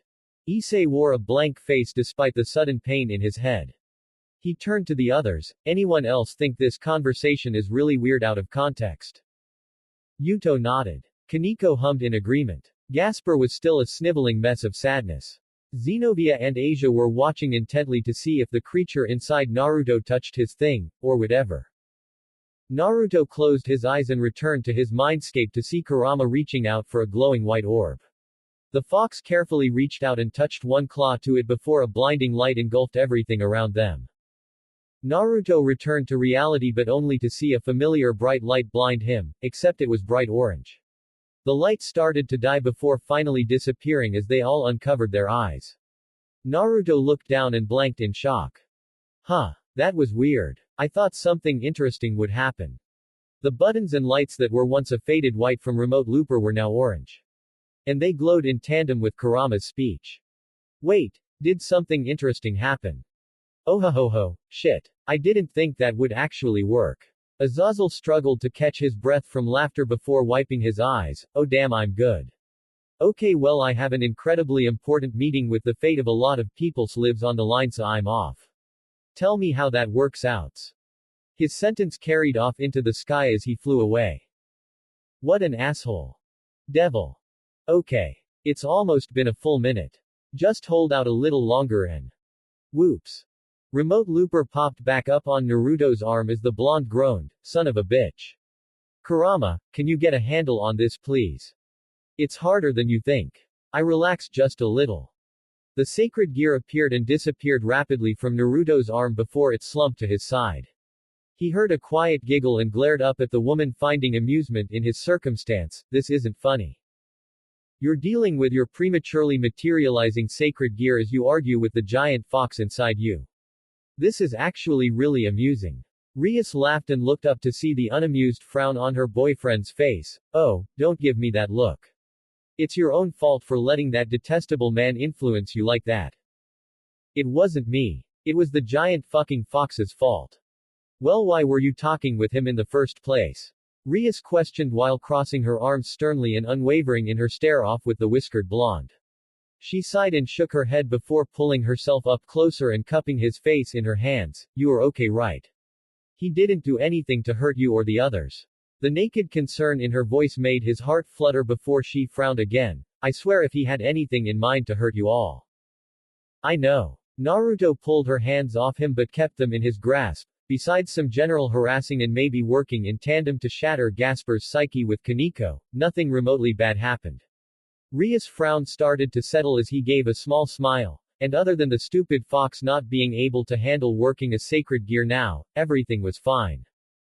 Go fuck ass until you little shit. Rias looked down and chuckled. Well, you two certainly seem compatible. Wait. Naruto looked down at his gear before looking back at the Gremory heiress. Can you hear him? Seriously? Yes, although he comes in and out with your sacred gear. Rias giggled at the look on his face. Issei told me something similar with boosted gear. The entity inside it, in this case Kurama, can project his voice so either only you or everyone around can hear him. Oh. Kurama. Yeah, I'm on it. Hold on. I'm gonna. Don't pop anything.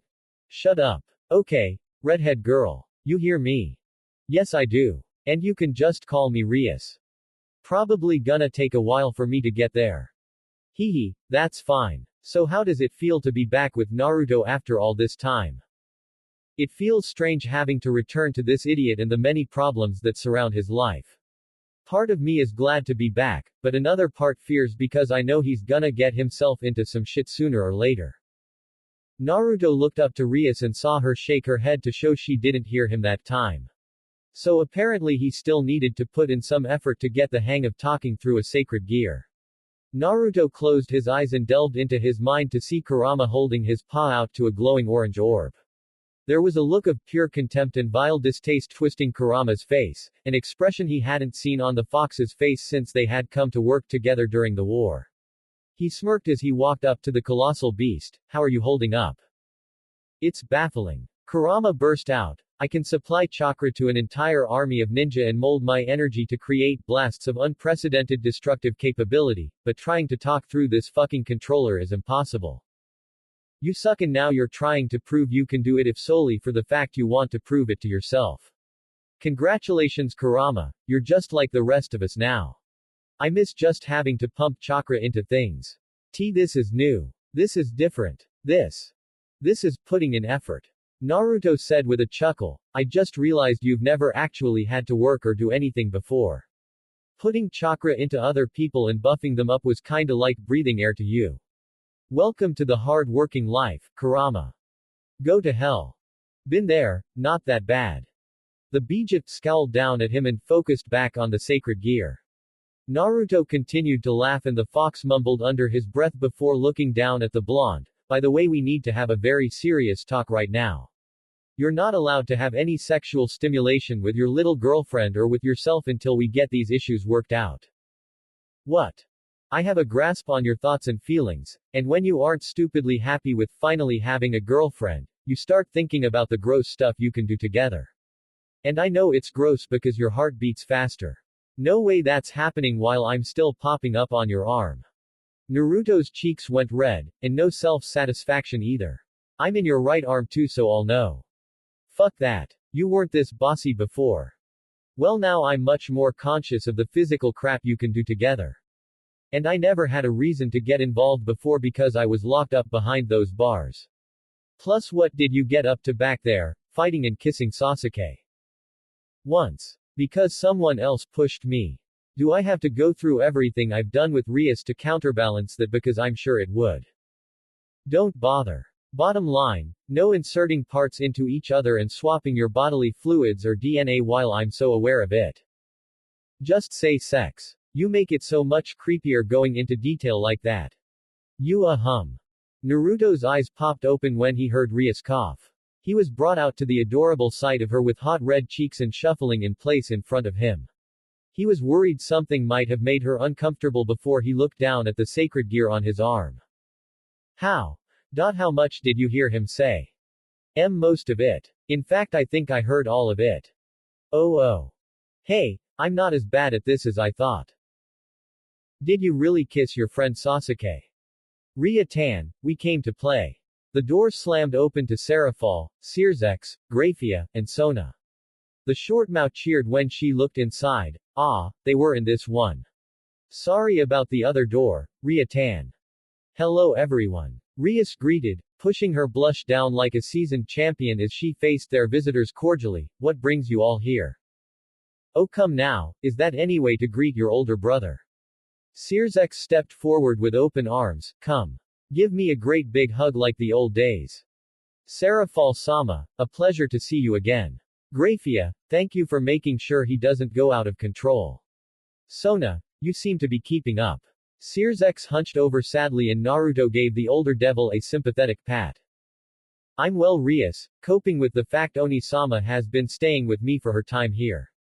The young Cetri heiress fixed her glass over her eyes. Sometimes I envy the fact you left your old living arrangements to live in a smaller place like this. Less visitors and squatters. Rias sighed, you'd be surprised. Enough of that. I hope we weren't ruining a moment between you and Uzumaki-kun.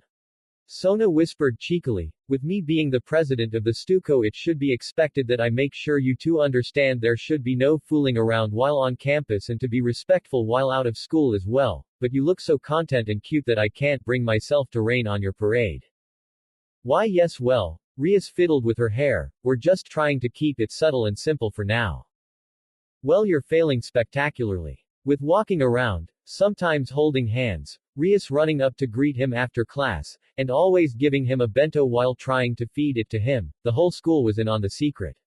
It was sickeningly sweet to see her friend so giddy with her boyfriend, emphasize particularly on sickening and sweet. Naruto-kun. Searsex wiped his eyes of tears and faced the young blonde with a smile, I'm glad to see you again. I heard you started going out with Rias. I'm expecting you to treat her nicely. Yeah, and remember to stay away from Satan. Serafall popped up between them, because I'll say it again. So Tan's hot, lithe body is mine and mine alone to conquer. Oni-sama. Stop saying that to everyone you meet. Hey, these are certainly some characters. Might wanna hold off about how badly you want to court the redhead's sister into doing illicit sexual activities for the time being. Everyone was staring at the sacred gear on Naruto's arm before looking back up at him. He stared ahead blankly and without emotion. I swear I wasn't trying to talk out loud that time. Well this was going to be a fucking ordeal. Devil. Naruto, Issei, Yuto, Koneko, and Gasper all gawked at the sight of the man seated in their club room. Asia and Xenovia were gawking for complete shock, admiration, and joy at his presence. Welcome everyone. I know this might seem a little surprising, but before you have any ideas this is not an invasion or a hostage situation. Rias walked around the couches and held Akino's shoulder as the busty queen sat across from their surprise guest. I also know we should be wary of this man just like Azazel, but for the life of me I find him more bearable than that arrogant jerk ever could be.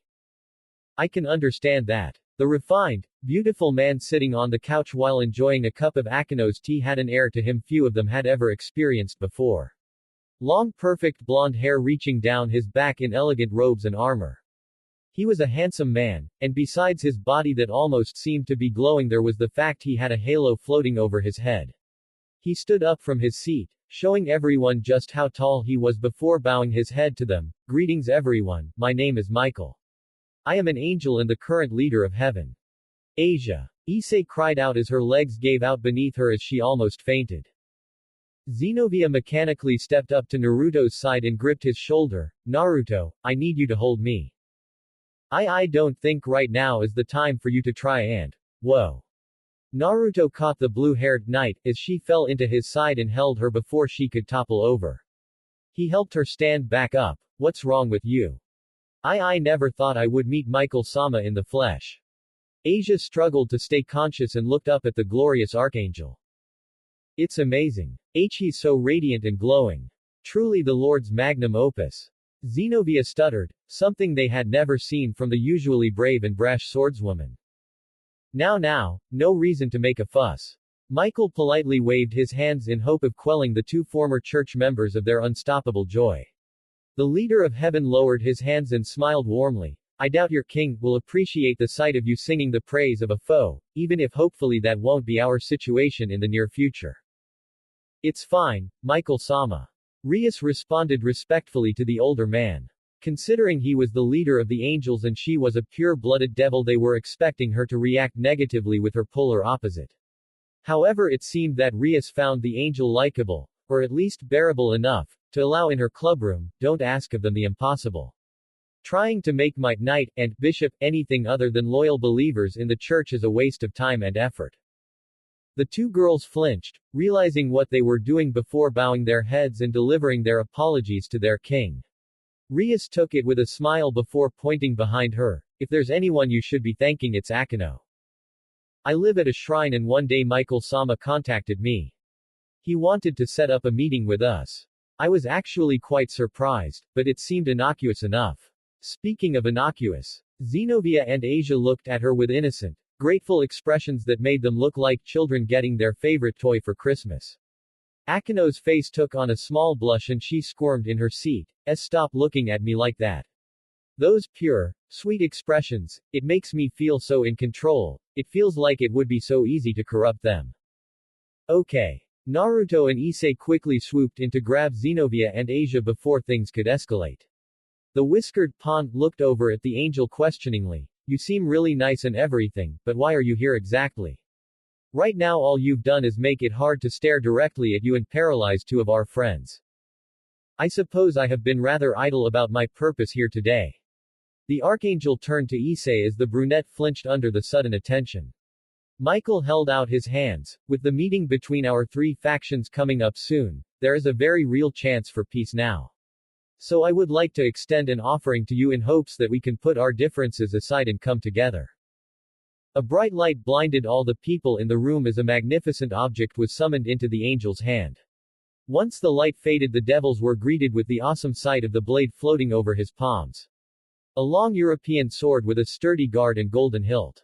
The devils marveled at the sight of it, but Issei unconsciously flinched when he sensed the danger from it. What is that? This is Ascalon, the holy sword wielded by a saint of old to slay and fall dragons. A single cut could tear through their scales. A weapon built to combat the strongest creatures in existence. Michael spoke before holding his hands out to Issei. I wish for you to have it. Me. That's right. So you know we won't ever think of using this to hurt you in the future. I wish for you to take it and use it for good. But why me? Issei asked. I mean that Vali jerk is on the fallen angel side. It probably would have meant the same thing if you gave it to him. Yes, we considered that. However, on further inspection we realized that you had a stronger heart and sense of good, so you would be able to use this blade for the right reasons. So of course there was little doubt after that. You're giving it to me because I'm weaker, aren't you? I didn't want to sound rude, but yes. Issei's head hung low and Asia comforted him with a pat on the head. His head was then hugged closely into Rias' breasts as the redhead encouraged her depressed pawn. Now Issei. I know it might sound unfair, but you have only had your sacred gear for a few months. Vali has had access to his for years, so of course there would be a difference in skill and experience. If he tried to attack you, you'll need as many advantages as you can have. So I would accept the gift while you can. Issei was released from her grasp and looked up at the magnificent sword. He gulped and reached out for the blade with a shaky hand. The others watch with anticipation as their pawn almost grabbed the sword before pulling his hand back. They all looked at him in confusion before Issei looked up at the archangel. Thank you for your consideration and your gift, Michael-sama, but there is someone more important than Ascalon that you can offer. Oh. Yeah. Issei looked down guiltily before turning around to face his peerage. There are a few people here who were hurt greatly by the church and its faculties. I'm sorry, but if you want to bridge peace, then you have to at least apologize to them. Issei-kun. Issei-san. Issei. They were all horrified by what the pawn suddenly said to one of the strongest leaders of the world. Rias reprimanded her servant. You can't say something like that. But I think he's right. Naruto said from beside him. The whiskered man looked up at the angel. I understand it must be hard being a leader in charge and looked up to by so many people. It's a lot of people, right? There was a unanimous nod to answer his question. Okay, so you can't be everywhere to help everyone. I get that. But letting Asia get kicked out of the church because she helped someone outside your faction. Xenovia being excommunicated just because she knew the secret about God. All the shit Kiba had to go through. Naruto shook his head. I understand you probably didn't have anything direct to do with these things, but they still happened. Letting people be treated like this and not doing anything about it isn't leadership, it's negligence. Naruto. Rias stepped up to his side and slapped his arm. The blonde didn't back down from her tone even as she turned and bowed apologetically to Michael. I'm sorry about this. They still have a ways to go learning proper etiquette and manners. Naruto-kun. Michael repeated and looked at the blonde with a curious smile. Azazel and Searsex mentioned about an odd fellow from another world. Quite strange to be chewed out by someone from a different Earth. He looked back to Issei and saw the nervous look on the brunette's face. The radiant angel nodded before stepping past them to face other members of the peerage. I had to take over the position of leader after my father died in the war. I've done the very best I could, and had help from many people I'm sure I would have failed without, but even so I've always known I couldn't properly fill the spot he left behind. The perpetually sad eyes of the angel leader were joined with a sad smile as he continued, I've never been able to hear every prayer. I couldn't help every person that asked for me to help them in their time of need. And because of my inability to act in every situation, many of our followers had to start acting on their own. I am blessed to be followed by some of the most loyal followers in the world, but some of them interpret how they must act as being in the best interest of the church and heaven. He turned to Asia, from thinking that helping another group outside of the church is tantamount to betraying us. He looked to Xenovia, to being excommunicated simply by being privy to a secret you learned while faithfully carrying out a task. Finally turning to Yuto, to even believing that making sacrifices and allowing tragedies to occur in the name of the church would be for the betterment of it. Many of these matters I'm only aware of after the fact. And never do I feel like I've failed my job more than when I found out there were innocents harmed by my negligence. The devils looked at one of the most powerful men in existence with sympathy. To be burdened with so many lives and unable to help them all. They could see just from his expression and his tone of voice that he was a good man placed in an unfavorable, unbearable situation. But he would dare not leave it because it was a duty he had taken up, both for his fallen leader and father, and for the people that still believed in him to help them every day. Naruto and Issei looked at the angel sadly as Xenovia, Asia, and Yuto stared up at him after his speech. Yuto Kiba-kun. The angel bowed his head to the blonde knight, you should never have had to experience such evil and tragedy from our priests and leaders. I know there is no apology I could give to appease your anger, but I can promise that I won't let anything like that happen again, and I'll make sure that the pieces of Excalibur are used for the betterment of mankind. The legacy of your fallen friends will never be forgotten. Yuto tried to remain composed and simply nod at the promise, but his eyes unconsciously started to water. To hear his friends wouldn't truly be forgotten or abandoned made him feel warm. Feel better about the tragedy he had attempted to overcome. He felt something tight and looked down to see Koneko and Gasper holding his hands. He smiled sadly and squeezed back in return. Asia Argento, it is not a sin to help people even outside of our faction. I wish I could have said this to you all those years ago. Michael apologized, your heart is pure, and its love for all of God's creatures shines through each time that glow emanates from your hands. Your kindness, selflessness, and care for others is on a level comparable to that of a saint. I know you may have mixed feeling hearing about this from the man that lead the people that called you a witch, but you are a child of God. And you best exemplify the love he felt for others every day you help them. Asia's eyes spilled with tears and she gasped before sobbing. Even though she cried she didn't sound sad or melancholy. She wept with joy, and a relief as a weight that she had carried on her shoulders was lifted off with the angel's kind words. And Xenovia. He turned to the final person wronged by his faction's mistakes as he lowered his head, I am sorry but I did have a say in your excommunication.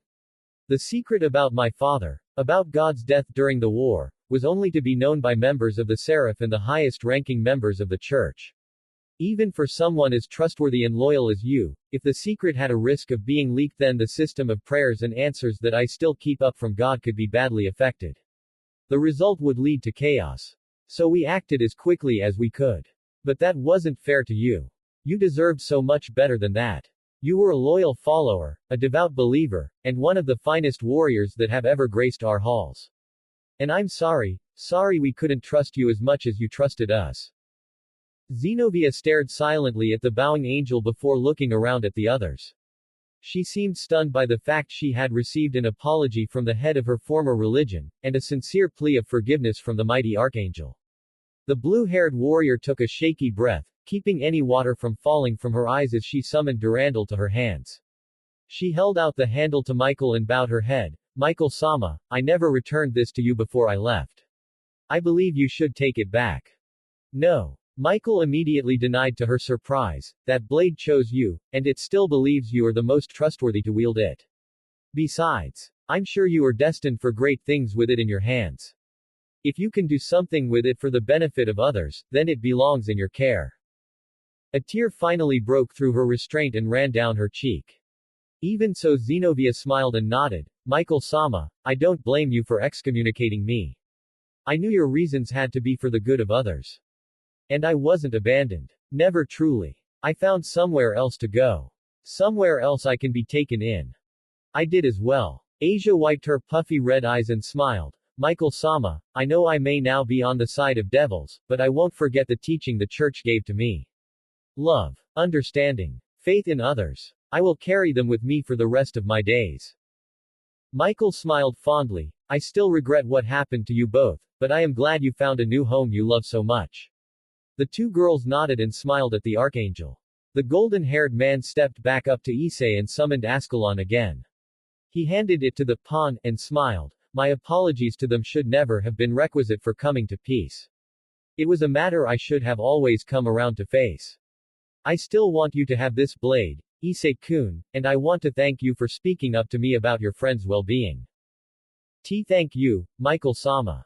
And I'm sorry for being so brash with you. I'm sorry too. Naruto apologized. I didn't know this was weighing on you so heavily. Don't apologize. I'm glad you said it. If we want this era of peace to come to fruition, we need to face the mistakes we made and make up for them. Michael smiled and looked between the peerage. You may very well be able to help fix those mistakes in the future. So please help us set things right in the future. They agreed and the archangel gave a small nod before his 12 golden wings extended from his back. The angel disappeared in a flash of light and left the devils alone in their clubroom. Ow! Naruto flinched when a hard slap slammed into his shoulder as he cradled it in response. He looked back to see Rias frown with a magic circle over her hand. What did I do? How about talking back to the leader of the church like that? What were you thinking? You could have risked the meeting talking like that. He seemed cool with it. I know, but. Rias sighed, slapping Issei on the arm as well before shaking her head. If this turned out badly, I never would have heard the end of it from Onisama and Grafia. Right, my bad. The words sorta just came to my head and I started talking. Always has been a problem with you. Remote Looper appeared on Naruto's arm as Kurama spoke. I think half the trouble you've been in over your life could have been avoided if you just shut the fuck up. Rias crossed her arms and chuckled. I refuse to believe it's only half. 80% should be the bare minimum for him. Akanos casually stated with a little smirk at Naruto's scowl. 90% on a bad day. Oh, now this is a surprise. Eyes turned to the other heavy growling voice that filled the room. Issei's boosted gear appeared on his arm and the green jewel within the red gauntlet lit up with every word. I wasn't expecting you to actually be able to speak through the sacred gear properly. I'm impressed. Oh ho, looks like I'm not the only one doomed to be sealed in one of these stupid gadgets. And who might you be? I am Ddrag, the Welsh dragon, the Red Death, and more commonly referred to as the Red Dragon Emperor. You. Kurama, the nine-tailed fox. The beasts that raises tsunamis and topples mountains with a swing of a single tail. Try to measure up. Well, you certainly seem confident. And with good reason. So, I guess since you're the only other being chained to these silly devices and these simple mortals, we should converse a little. Tell me, how did you end up on that worthless human's arm? Oh, I raised the land to ash and forced all three sides to stop fighting in order to deal with me. They cut my body into pieces and bonded my soul to this gear for all eternity. What about your physical form? Fuck if I know. Probably blew up with everyone else in that giant explosion. This is amazing. Rias muttered under her breath in an attempt to not interrupt the unprecedented conversation going on in the orc room. Xenovia, Asia, and Gasper also watched in stunned silence as the two beasts dwelling in the sacred gears spoke together. We may be the very first people in history to listen to a conversation between a heavenly dragon and a demon from an alternate reality. Trying to talk through this thing sucks. Any advice? Years of practice. That may be true. Akeno shook her head with a giggle, but unfortunately it isn't as riveting a conversation as we may hope. Yuto nodded, quite mundane listening to these two ancient beings talk actually. Lackluster. Koneko agreed. If you can recognize us as ancient, then you better show your respect, maggots. Naruto scoffed, stop trying to show off. Shut up, I'm trying to talk. Kurama whispered out even though the voice carried across the whole room. In my 1,000 years of life I have faced down countless formidable soldiers and ninja. I have weathered infinite techniques and walked out without so much as a scratch. Wait. DxD interrupted curiously, did you say 1,000 years? You've been alive for 1,000 years. Ha ha ha, that's right. What? Has the sheer length of my existence terrified you? Ah ha ha ha ha ha ha ha ha ha ha ha ha ha. The room went silent after the sudden explosive cackle coming out of Issei's arm. The brunette stared down at it in surprise and looked around the room before speaking, PFFFFT gahahahahaha. What do you find so amusing? You are merely a babe. What? Only 1,000 years and already trying to boast. Adorable. You dare mock me, you overgrown, fire-spitting lizard. I'm sorry, lad, did I hurt your feelings? I tower over villages and scale mountains. Very impressive. The ground quakes when I release my breath. I'll put that right up there on the fridge. Shut up. Naruto. Help me with this. Wow, Kurama, are you being bullied? Naruto poorly attempted to stifle his laughter as the fox growled, want me to talk to his parents? Stop patronizing me and help, you bastard. I can't exactly stop a disembodied voice, Kurama. Naruto stood silently before shrugging and cracking his knuckles. I can beat up his host a little if it makes you feel better. Don't you dare, senpai.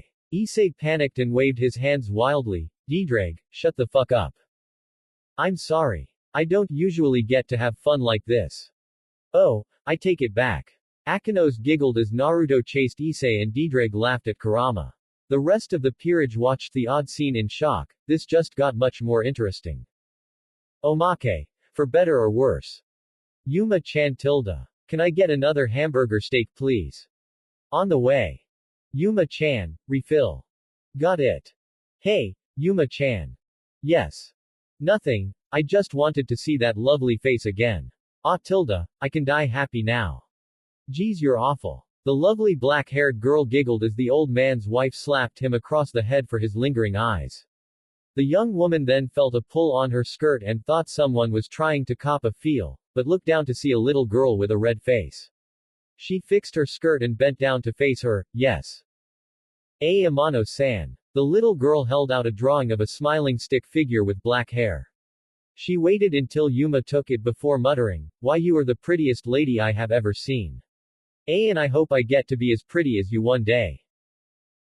Thank you. Yuma kissed the girl on the cheek and she squealed before running off to join her friends.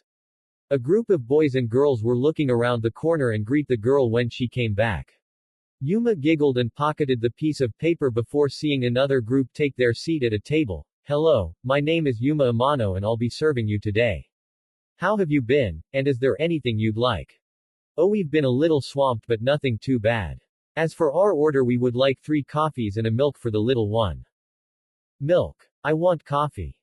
Don't argue, Mittelt. You'll never grow up if you don't drink your milk. Hee, okay. I'll be right back. She paused and looked between them before tilting her head in confusion. I'm sorry, but I feel like we've met before. Have we? No, I'm sorry. I'll go grab your order. The group of patrons watched Yuma walk back to the cafe with their order.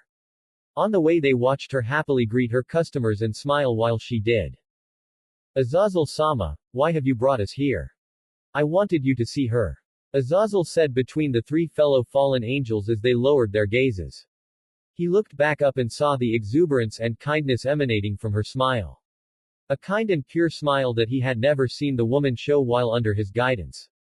The older man sipped from his cup and let the warm taste of the brew seep down. I wanted you all to know that she was okay.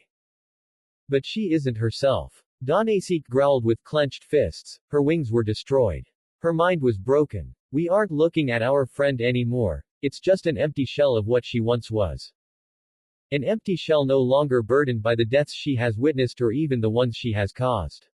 Azazel smiled fondly. A girl that can finally live her life away from constant conflict and do whatever she wants now. I didn't want it to happen like this, but that doesn't mean it was a bad thing. We were just trying to do what we could to help you. Azazel looked solemnly down at his coffee before scoffing. I know. And that's one of the reasons we have to make this treaty work.